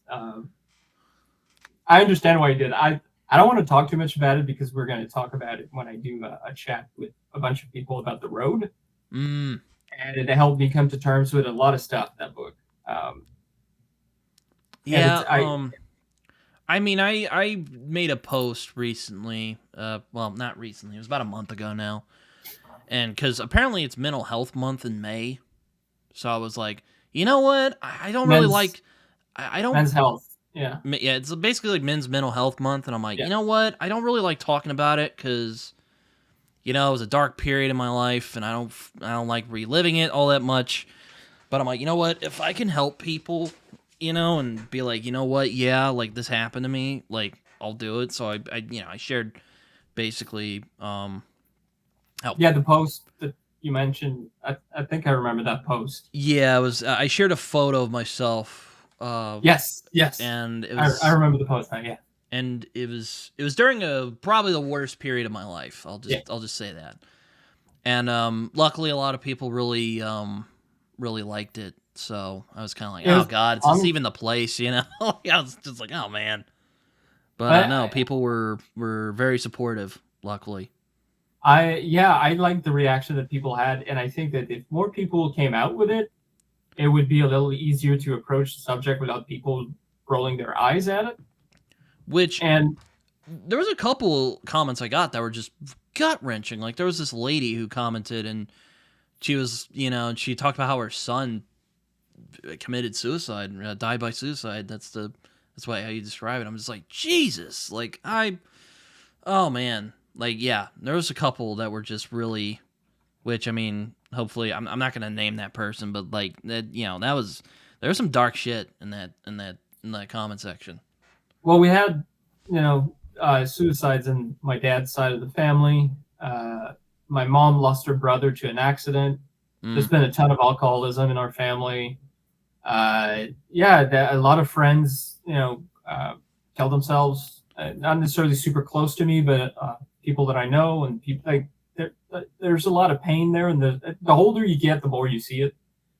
And like people that I've known, people that have been around, that were like so joyful and awesome, that ended up killing themselves. And I was pissed because I was scrolling on social media, and I kept seeing posts of like women's laughing at it, and I'm like, please don't look at this, because this is the worst of the internet, right? Yeah. People were doing like a minute of silence for the people who were like who died, and the people were making jokes about it or like dancing during the minute of silence, and I don't want to bum people out, but when I see stuff like that, I sort of lose my hope for humanity. And then thankfully that never lasts very long. But people are afraid to talk about it, but it's just I haven't been in that place in my mind, and I haven't had close people to me attempting and whatnot. Man, seeing people make light of that. It's one thing when you make jokes with the people you love, and you're it's kind of a slippery slope. Like me, I don't really give a shit. Like I don't, I'm not offended if people make suicide jokes. But if it's like during like a thing where they're trying to be like reverent and you're making like suicide jokes like that's not okay. Don't do that. Yeah, that's especially cool. When it's a minute of silence kind of thing. Yeah, I realized that in this entire time I've kept like ranting and complaining. Like, I have Asperger's, I don't give a shit if people make autism jokes, Now if someone goes, and insults somebody and saying they have like an autistic take, like I think that's a bit in bad taste. Well, especially autism. I have ADHD, and I have some autistic traits, but I'm not autistic, right? Just some share. It's weird, right? I was actually talking with my therapist the other day about this. Or this was a few months ago, because I've been doing this radio thing. But she was like, yeah, ADHD people and autistic people are very similar. And I'm like, that's interesting. It's surprising, because the problem is I have these things like don't ask my mom about it, because I've thought I maybe had a little bit of ADHD, and my mom's like, no, you don't have ADHD. I'm like, all right. I mean, people, especially our parents, they don't want to, like Gen X and Boomers, they don't want to like believe it. It's not a thing, People are just too soft, and I'm like, no, people really struggle. But it just like, if you break your leg, you're not just gonna go like, hey man, just walk it off. It's like, no. I mean, when they fixed tuberculosis, I didn't see you complain about it. So why are we complaining about the fact that we understand these diseases or these like disabilities better, and we can fix it, or at least find solutions? Why are we complaining about this? Why are making it's either people just go like, oh man, mental health, do all this stuff, and it's just annoying, like those anti-smoking ads. They just get real obnoxious, or it's just like, don't talk. Oh, that's not even a real thing. And it's like, yeah, it is. Can't just say that just because it makes you feel uncomfortable. I mean, they're really happy to complain about those things, and then when it comes time to believe conspiracy theories and about like medication and vaccines, and they're really going hard at it, I shouldn't make light of that. I mean, it's just I don't know how old you were when the pandemic happened, but I was 19. That was not a fun time. A grown man during that era was surreal. Yeah, I was in the middle of college when that happened. I was like, oh my god, yeah, it sucked. 2020 was not a fun time. It's weird because, like, for me, the more time passes on, the more I realize that was like an entire teenage years for some people. Like that was an entire childhood for like people, and because like for me, high school was just such a formative time. It's 5 years, but it like I luckily got out of high school right before COVID struck. I finished in like 2004, so that was a long time ago. That's a long time ago, man. That's more than 21 years. That's 21 years ago. Yeah. So, but I look at it and like most of my best memories are from that era. Like most of my I discovered like fantasy books at that time. I discovered cinema during those years. I became a huge movie and books junkie and all these things that were so formative to who I am as a person now. And I'm like, imagine those years, but locked in your house, paranoid about a pandemic. I can't even like. I mean, for me, it was the golden era of being an introvert. But it's like, oh, we were made for that time. Yeah, it's just it. Yeah, it was weird. It was a weird time. I was another time I got really depressed. Not as bad as it was in 2017. I should know. Nothing's I gotten mean, that bad. But I 2020 spent was not most of fun. it. No, I mean, I get it. Like so many people dipped during that time. I spent most of it like burnt out because I was working for the government. So you can imagine how Oh, that that must was. sucked. Yeah, I was working a phone job for the government. So Oh man. essentially, like think Oh. 411 for the government, and then I switched to the relief program for COVID-19. Mm-hmm. The checks they were giving to people who couldn't work. So that was fun. I lasted about a year and a half, and I got into a huge burnout. It was pretty Yeah, epic. that But sounds like a thankless job for yeah, sure. yeah, it was pretty thankless. Yeah, let's just say it like that. Phone jobs, people who do that for 20 years, they're troopers. I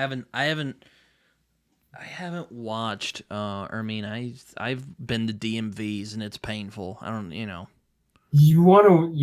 And whenever you go there, just give a hug to the person behind the counter because they're dealing with stuff on a daily basis. It's just like soul crushing. Oh my god, yeah, I'd go in there for like an hour and it's soul crushing. So It's not only like the worst part was hearing all the sob story. I call it sob story, but it's really like horrific stories that people tell me during that time. And I was like, you're there and you're like, I understand what you're telling me, but you can't get this relief money because you're not, you don't qualify for it. oh yeah, my dad And works at a pharmaceutical company and he's told me he works at a call center.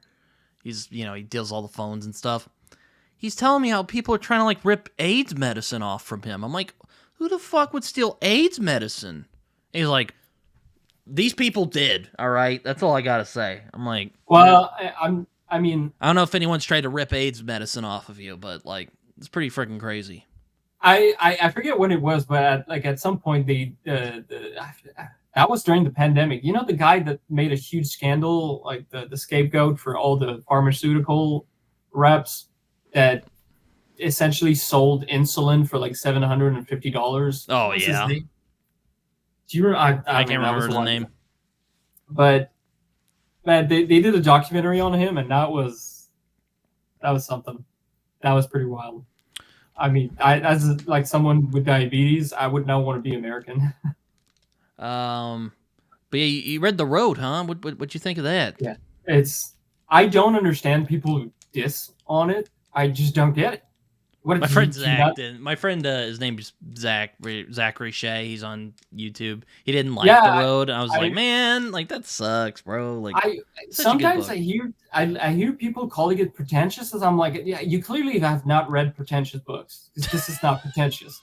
What's your definition of a pretentious book? Okay, a pretentious book is when someone is clearly trying to be snooty and like trying real hard, and you can feel it through the arguments that are really surface level, or like someone just trying too hard to be like beautiful prose. Mm-hmm. Cormac McCarthy does not care. He writes like the whole aspect of no quotation marks. I'm sorry, you have to work hard to understand like the dialogue, which is not hard at all. Well, that wasn't my friend Shay's problem. He was just like, I didn't really think it was that substantial. I'm like, which baffles me because I'm like, I think there's a good amount of substance. Within the first 20 pages, I was like floored, and I don't know if it's because I'm older, and like I can understand why people are like, I don't get it, and I'm like, it's either you're pretty young and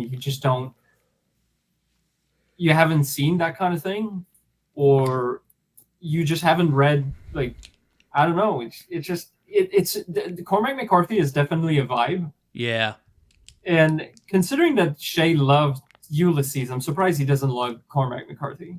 Yeah, I'm like, well, you could try either No Country or All the Pretty Horses. No Country was... Don't try Blood Meridian yet. Don't fucking try Blood Meridian yet, because I haven't read it, but everything that I heard. Okay, but you might know this. But what is dicklit? Oh, that's like I guess that's like what like Steve Donahue calls like dude bro lit. That's kind of what I assume that means. I don't understand what he means by that.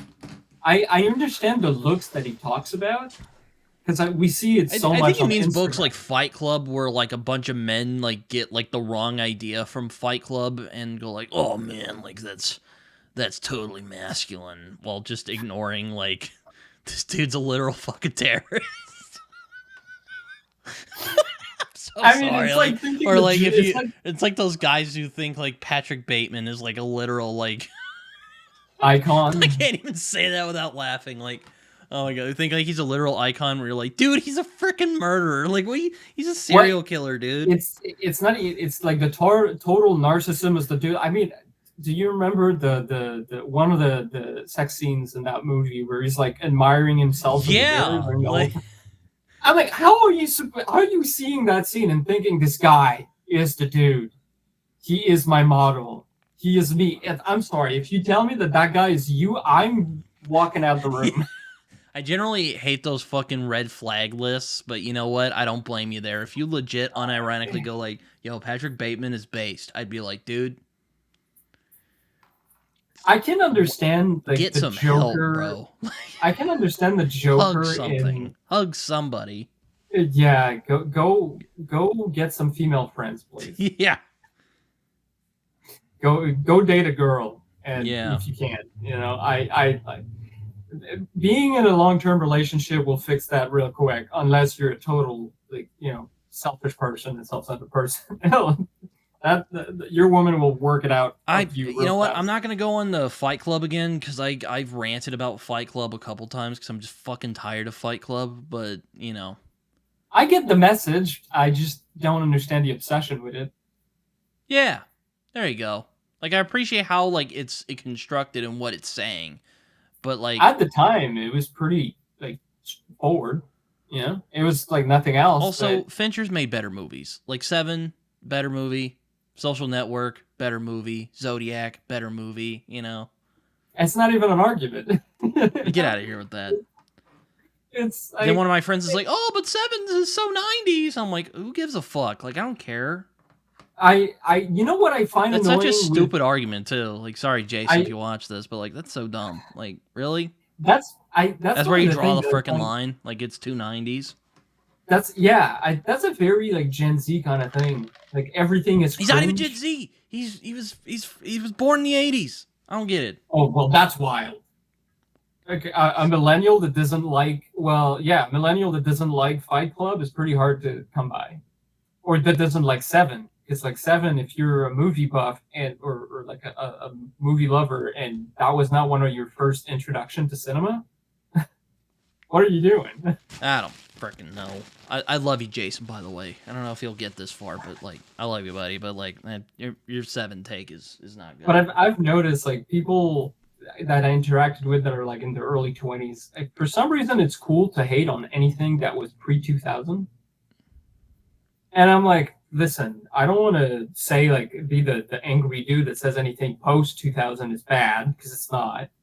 But anything post-Netflix, let's say, it's not great. It's like there were some great movies. I mean, they came out of Netflix because I mean Netflix has made a lot of bad movies. Let's be. That's just my issue is that Netflix kind of killed the small independent movie, like the auteur movie. Like thankfully you have guys like what's his name that did The Witch. Robert Eggers. Yeah, A24. A24 is keeping auteur cinema alive, man. That's all I gotta say. I have my gripes with it where it's like they love A24. Right? People in their 20s love A24. I get it, but they took a recipe and they made it into like a marketable scheme that they sell to young people and they get really into it. And I'm like, everything they do was done better in the 90s and the 80s. And maybe that's a boomer take on my part because I really love a lot of movies from A24. But I was pretty angry at But yeah, no, I'm tired of Fight Club. I'm just freaking mad at it. I'm just 1999 was the year of overrated movies. That's all I'll say. That's all I'll say. That's a bold take. Because 1999 was a pretty epic year for movies. The Matrix. What else came out in 1999? It was a pretty crazy year. I mean, The Matrix came out. I gotta bring a list because American Beauty came out that American year. Beauty, 13 Warrior, Deep Blue Sea. Come on, Deep Blue Sea. That was epic. That's the one about the super genius sharks, right? Yeah, that was like epic bad, but there were some solid movies in that year, like 8mm with Nicolas Cage. I haven't seen that movie. Blair Witch Project, Magnolia. I really like Blair Witch Project. Office Space came out in 1999. Movie. The Limey came out in 1999. I really like The Limey. What was the John Malkovich movie? Being John Malkovich? I haven't seen that one. Being John Malkovich. Makes no sense because I love Charlie Kaufman. I need to that movie is epic. Like there were so many good. Mr. Ripley came out. The Boondock Saints. Like, that was an epic year for like small movies at the time. So I mean, you gotta love it. I miss 1999. I wasn't born yet in 1999. Every time I talk to someone that was born after the 2000, it's hard to imagine because I remember seeing Lord of the Rings in theaters, and Jurassic Park in theaters, and Star Wars, the whole prequel era, and like everything. You know what also pisses me off, kind of going on because you brought up the prequels. What is up with all this gooning over bad movies? Like, the prequels never got that. Are not good movies. Like structurally, like it's a structurally sound story, but like most of the like nuts and bolts of it is bad. Dialogue's terrible, acting's bad. The only redeemable part of these movies is essentially Ewan McGregor. Well, yeah. That's all. And, the music was pretty epic. Duels of the Fate. And it gave us Darth Maul. It gave us... Thank God for Clone Wars. That's all I'll say. Thank God that Clone Wars became a thing. I don't know if you ever watched the Clone Wars. Oh, the whole thing. Oh, yeah, you said you liked Ahsoka earlier. So, yeah, I'm an idiot. Ahsoka post Clone Wars, not so much, but Clone Wars? Yeah, Clone Wars is peak Ahsoka. Like, that's all I'm saying. Especially the last season. Like, the fact that it ended on a cliffhanger for so long was bitter. But thankfully they did give us an ending, so that was great. It's just like, I think the reason people goon over the prequels so much now is because the Clone Wars really fixed it. It's nostalgia. Yeah, it's just nostalgia. Because I remember people hated the prequels back in the day. And look, I have a soft spot for prequels because I grew up in that era. But like, dude, they're not good. No, and the only reason why they came back into like the geek consciousness is because Gen Z grew up with them. And also the sequels were so bad. We're not going there. You know what? I don't blame you. But yeah, nonetheless, it's like I've tried to. Can we stop this gooning over bad movies though? I mean, okay. So there's a difference between watching a Nicolas Cage bad movie and watching whatever's on Netflix, like all the Hallmark movies, and because like, let's face it, all the Nicolas Cage movies are batshit insane. Well, there's a lot of them that are, but that's because he's also in the best of ways. That's also because he's fucking weird in real life. Like, did you know he bought like an actual dinosaur skull?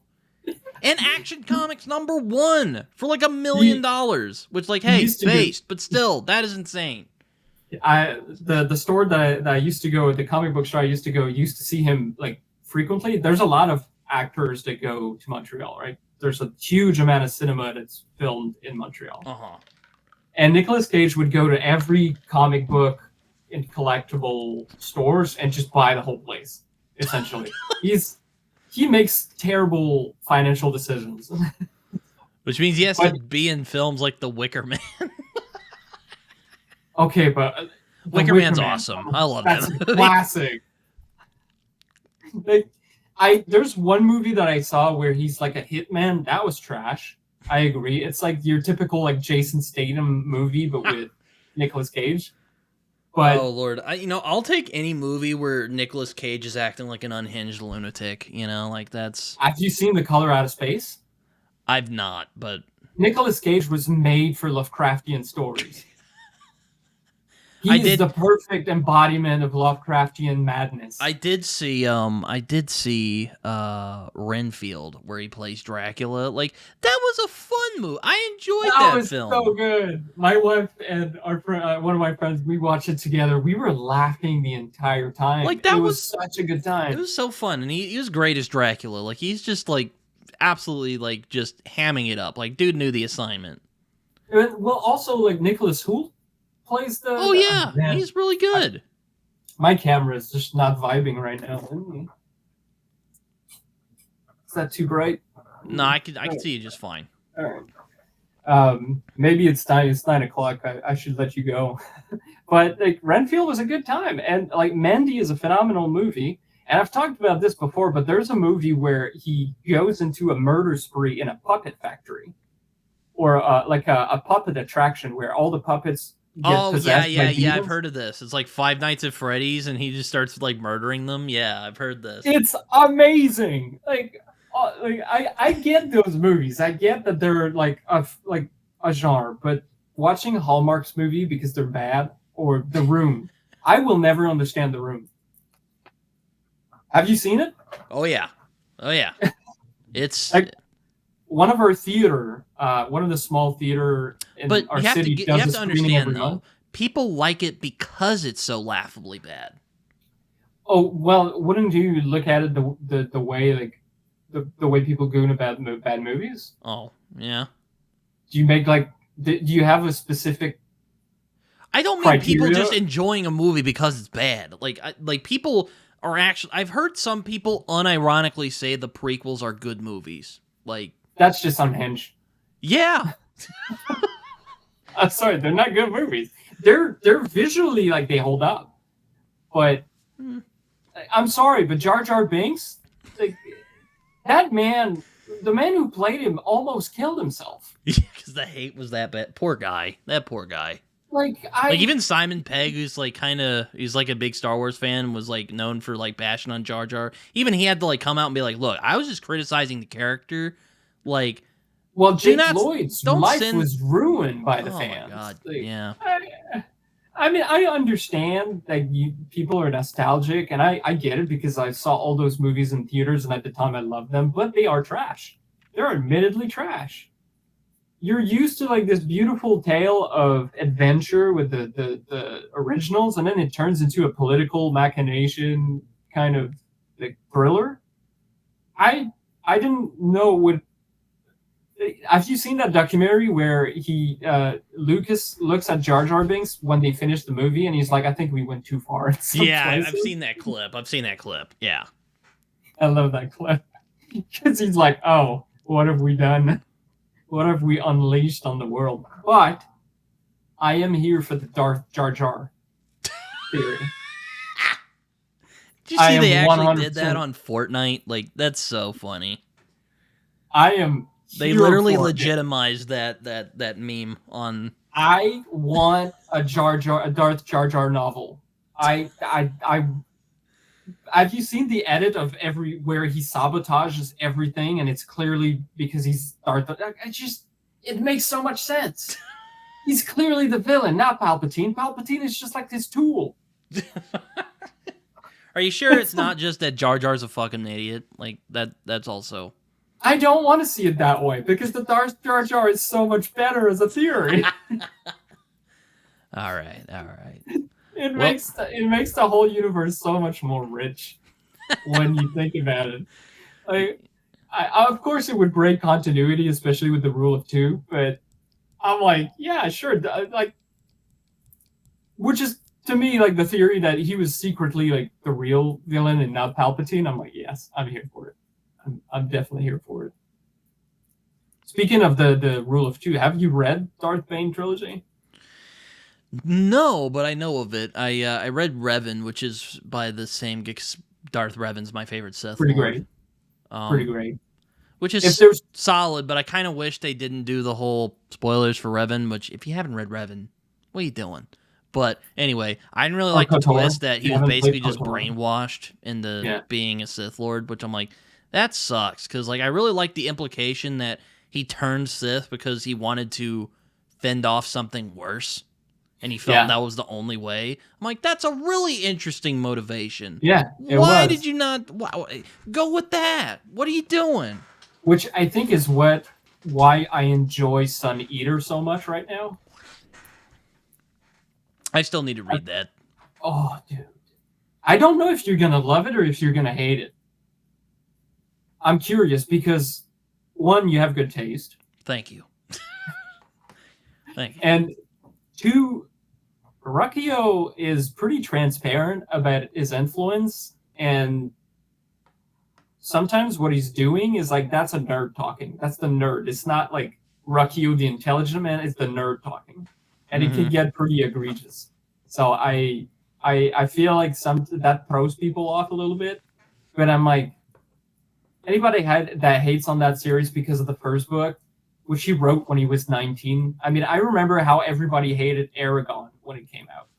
Well, Aragon's not that good, to be honest. It's not. It was written by a 15-year-old, and it shows. But like, it's making a strong comeback as like it needs to stay in the fantasy consciousness. And I'm like, can we forget that it ever existed? I understand it was the fantasy gate for a lot of people of that era, but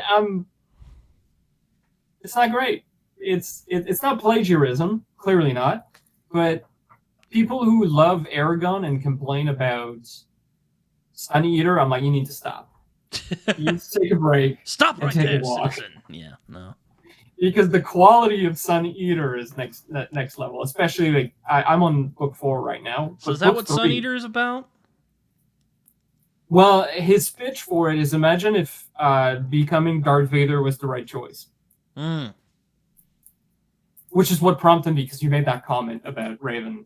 And I think if what you wanted Raven to be, like, you're going to love Sun Eater.